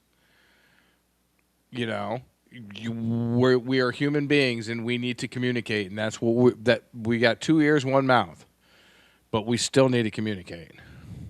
It could actually be argued that we are more manly because we are willing to have the courage to put our feelings and our emotions out there and our hardships out there, and that we're willing to address them in a public forum that hopefully is helpful to somebody else out there. Right. You know, and dude, we do get off the fucking rails, and that would be discouraging to a lot of people. No, I'm dead serious. You know, somebody could come in here and say, "Well, they were just fucking off." I said, "Yeah, but you didn't watch from the beginning. You didn't watch the end. You didn't watch the middle, where we were actually serious and we are trying to stay on topic, trying to stay on topic." But you know, it's one of those things. You know, like Dave popped in. You know, a third of the way in. So we have to address Dave and what's going on with him. And that's how we get off the rails. And then, you know, maybe my Chris fault. came in. Fuck me. No, it's not your Alright. fucking fault. You know It's what? not your fault. Oh, fuck's sake. Anyway, Anyways, it's just we need more of this. And I wish we could get more people to see this. More men to see Share it. this. Hell Share yeah. it. I share the shit out of it. I share the shit out of it, but you know, So, yeah, my take on this show has just made it where I don't know who the fuck I am. I'm at a transition point in my life right now where I had 14 years of knowing exactly who I was. And now it's like I'm a year and a half in to after the divorce. And that first year was just going through the motions, right? Yeah. Just going through the motions, right? Living. Then I got this. And now it's like, okay. But it's still kind of just going through the motion. What Bob put in there is pretty accurate in the fact that I just throw myself at whatever interests me at the moment. Um, and my kids even identified that when I was showing them some of the hacker gadget shit I'm playing with right now. Right. And my son's girlfriend was like, "You and my dad should really get to know each other because my dad's just like you. He will find a path, right? And that path is where he's going until, ooh, look, shiny new object, new path, right? Ooh, look, shiny new object, new path. But while you're on that path, she's like, I can see just like my dad, when you're on that path, you are on that path, right? You go deep, you dive deep, you It figure is shit called out. ADHD, sir. Yeah. Um, but Being a Gen Xer. yeah. That too, yes. So, but yeah, he nailed it with the fact that I'm like, well, yeah, it's whatever fucking shiny object is in front of me right now, or something that intrigues me and I want to figure out. But I also know that once I figure out how to do it, it gets boring and I want to find something else to figure out. Right. Right. So my buddy Dave kicked in. He's actually sharing us. He goes, a lot of people can't define themselves because they rely on others too much and they don't know who they truly are. We individualists know who we are. He said he enjoyed and he said good night and he goes, I am a boomer. Yeah, he's definitely he was kind of like a dad or like a really older brother. Sorry, Dave. Um, he was like a really older brother. Dude, he would come over. He'd give me a call before he came over to the house. Do you want a coffee? Fuck yeah. Bring me a coffee. And we come over and we'd bullshit for like 2-3 hours about everything. You know, I would come down. We'd sit out in the driveway on some chairs, or at least I was. Dave liked to walk around, but you know, it was just it's a brotherhood without a whole lot of context, if that makes any sense. You know, I mean, it didn't matter what we wanted to talk about. We just talked. He'd come over with a coffee and we'd sit down and bullshit, especially in the last months that I was in Mass, you know. But I love Dave. Dave's an awesome dude. Smart son. Yeah, he's a smart son of a bitch. And he's retired and he makes his money off the freaking stock market. Very cool. Go. And he's a ham radio operator. Even cooler. Well, thanks for being here, Dave. And thanks for being part of the conversation, even if you're not really part of the conversation. Yeah, I'll see if I can get him to at least get in the damn chat next week or the week after. And change your name, Dave, because I keep getting confused. No, you're effing Dave. Yeah, he gave a big thumbs up just now. Fucking Dave. All right, Chris, before I get into my closing, what do you got? Um, the one thing I got kicked out of my house or where I was being a father and a husband in September of God, it's got to be going on 2 years now. Yeah, it is 23, and yeah, I was getting in the radio, not a big deal, but I still to this day am sort of trying to muddle through because one thing after my first divorce, I always had work.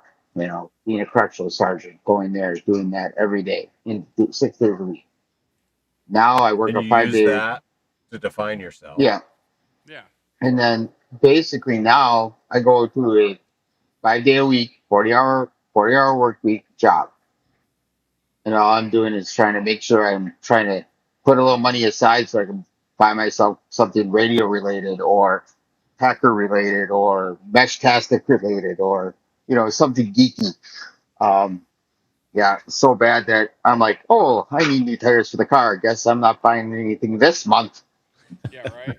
So, um, but This community, number one, has helped me put to bed some of the stuff that I've seen over the years when I was a corrections officer and the contractor and all that fun jazz. But there's certain skeletons that still come knocking at the closet door saying, "Let me out," and those ones are gonna be taking a long time to put away, um, unfortunately. But the group helps enough that every 2 weeks I'm either in the chat or I'm on here with you guys, and it's like, okay, my body can calm down. I'm good. I don't have to talk about anything I don't want to talk about. I can just sit here, chill, listen, put my 2 cents in when it's needed, and that's it. And that's pretty much who I am. I'll listen to what everybody has an argument for, but it doesn't mean I'll always agree with you 100%. I might disagree with you a little bit, and I'll tell you why. And, you know, I laughed because I was looking back at my old logbooks, and um, when Paul came up here to Terry Andrew, I was like, when did I contact N1JUR? And I went back and I found it in my World Radio League. And I remember one of the call signs that came across right after Eric took over the frequency was one that I told Paul about off camera and everything else. But that person is defined by being on the radio 24/7. Am I? No. I mean, a lot of you didn't know this, but I used to race mountain bikes. I also used to be on a medic team that used to go around to different races. So I've used radios between the ambulance, the prison, and doing that a lot. A lot of them were not as good as our ham radios that we have that I'm using now. But, I've used radio and I feel more natural using a radio than I do a lot of other things, unfortunately. So, yes, I may like doing radio a little bit more than most people, but hey, it's a good thing.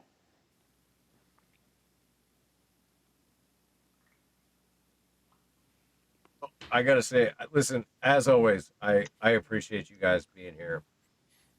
Um, as usual, right? We came onto the internet to answer one question. We probably created 6 new ones. The question we started with tonight was, who are you when the thing that defined you is gone? And after listening to everybody tonight, I can still say I don't think that there is one clear answer. No. Don't think that there is a perfect sentence you can write down that suddenly explains who you are. Sometimes you lose the role and all you find underneath it is confusion. Sometimes it's anger, sometimes it's grief, sometimes there's relief that you feel guilty for admitting. And sometimes all of that shit happens before breakfast. And I think that that's okay. Wait, what's breakfast? Had an English muffin for breakfast. When something has shaped your life for years, you don't just walk away from it untouched. No. Right? A long relationship will change you. Parenthood changes you. Military service changes you. A career will change you. The communities that you belong to, the people that you love, the things that you dedicate yourself to, all leave something behind. So when one of these things ends, I don't think the goal is to pretend that it never mattered. The goal isn't to erase that old version of yourself. And it's also not to immediately run out and find a new label so that you don't have to sit and be in that uncomfortable space between who you were and what comes next.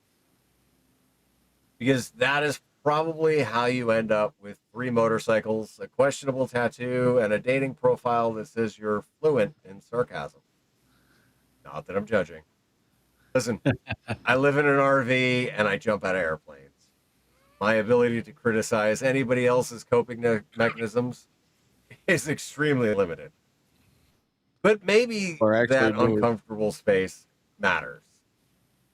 Maybe that there is something useful about not knowing exactly who you are for a while, because it forces you to look at the difference between the roles that you've occupied and the qualities that you brought into those roles. Maybe your marriage has ended, but your capacity for loyalty has not. Maybe your job has ended, but your discipline has not. Maybe you left the military, but the courage, service, and brotherhood that you learned there did not disappear when the uniform came off. Maybe your children have grown up, but your ability to protect, guide, and love has not become useless because they no longer need you in the same way.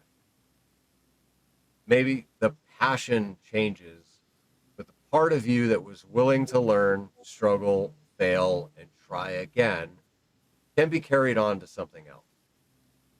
The costume can change, but the compass doesn't have to. And I think that that might be the closest thing that I have to an answer. Who are you when the thing that defined you is gone? Well, you're the person that remains. You're not some untouched version of yourself from before it happened, but you're not the same person that you were while you were living it. You are the person who is currently carrying everything that experience has taught you, everything that it has cost you, and everything that you decide to do with it next. And some of that is going to be good. Some of that is probably going to have to be unlearned. Some parts of your old identity are going to be worth keeping. And some parts are only going to be useful in that life that no longer exists. Some of it may never have been really good for you at all. There may have been expectations, survival habits, obligations, or a costume that you wore for so long that you forgot you were allowed to take it off. Figuring out the difference doesn't happen overnight. As I mentioned earlier, there's no progress bar in any of this bullshit. There's no notification that pops up and says, "Congratulations, your identity has been updated. You may now proceed with the next chapter of your life." You just keep living, keep making choices. You're going to screw things up, but keep trying. Pay attention to all the things that still matter when nobody is assigning you a role. Notice which values keep showing up in different parts of your life. Figure out which people recognize you without requiring you to perform for them. And slowly, the new life is going to stop feeling like a temporary situation that you're waiting to escape from. It's going to start feeling like yours. I'm not there. There are still many parts of my old life that my mind has not fully let go of. There are days when this new life feels like freedom, and there are other days when I feel like I've been dropped into somebody else's strange road trip documentary with no script and definitely questionable casting. But I am starting to understand that I don't need to replace every label that I've ever held immediately. I don't need one activity, one relationship, one title, or one community to explain who I am. I can be a father without fatherhood being the only thing I am. I can be a proud veteran without living entirely in the past. I can love skydiving without needing to prove that skydiving is what makes my life matter. I can create things without measuring my worth by views, subscribers, or whether the algorithm is deciding that I exist. And I said this to temporary offline Steve earlier. If even one person gets something positive from what I'm doing here on this show, that's good enough for me. That is all of the return on the investment that I need. someday, hopefully, I can be in another relationship without asking that person to provide half of my identity for me. Because the things we love should add to who we are. They should challenge us, they should shape us, they should give us additional purpose and give us people to care about. But they shouldn't have to carry the full weight of proving that we are somebody. Because that's too much weight to put on any one relationship. It's too much weight to put on a job. It's too much weight to put on a hobby or a title or a community or another person. All of those things can change, and eventually most of them will. So I think the thing is maybe we're not looking for a permanent answer to the question of who am I? Maybe we're just looking to build a person who can survive when the answer changes. A person whose values move from one chapter into the next. And we can give what, I'm sorry, we can give what we can, but we can also grieve what ended without believing that everything has ended. I want to be a person that people say that mattered, that was part of me. I'm not ashamed of losing, even though it hurt. It might not be the only thing that I was, and it won't be the last thing that I become. So, once again, I want to thank everybody that joined the conversation tonight, especially those of you on the panel. Really, really, really appreciate you. Everybody in the chat, everybody listening, who may be somewhere in the uncomfortable space between an old life and a new one. You don't have to be the new version of yourself, and you don't have to have it all completely figured out.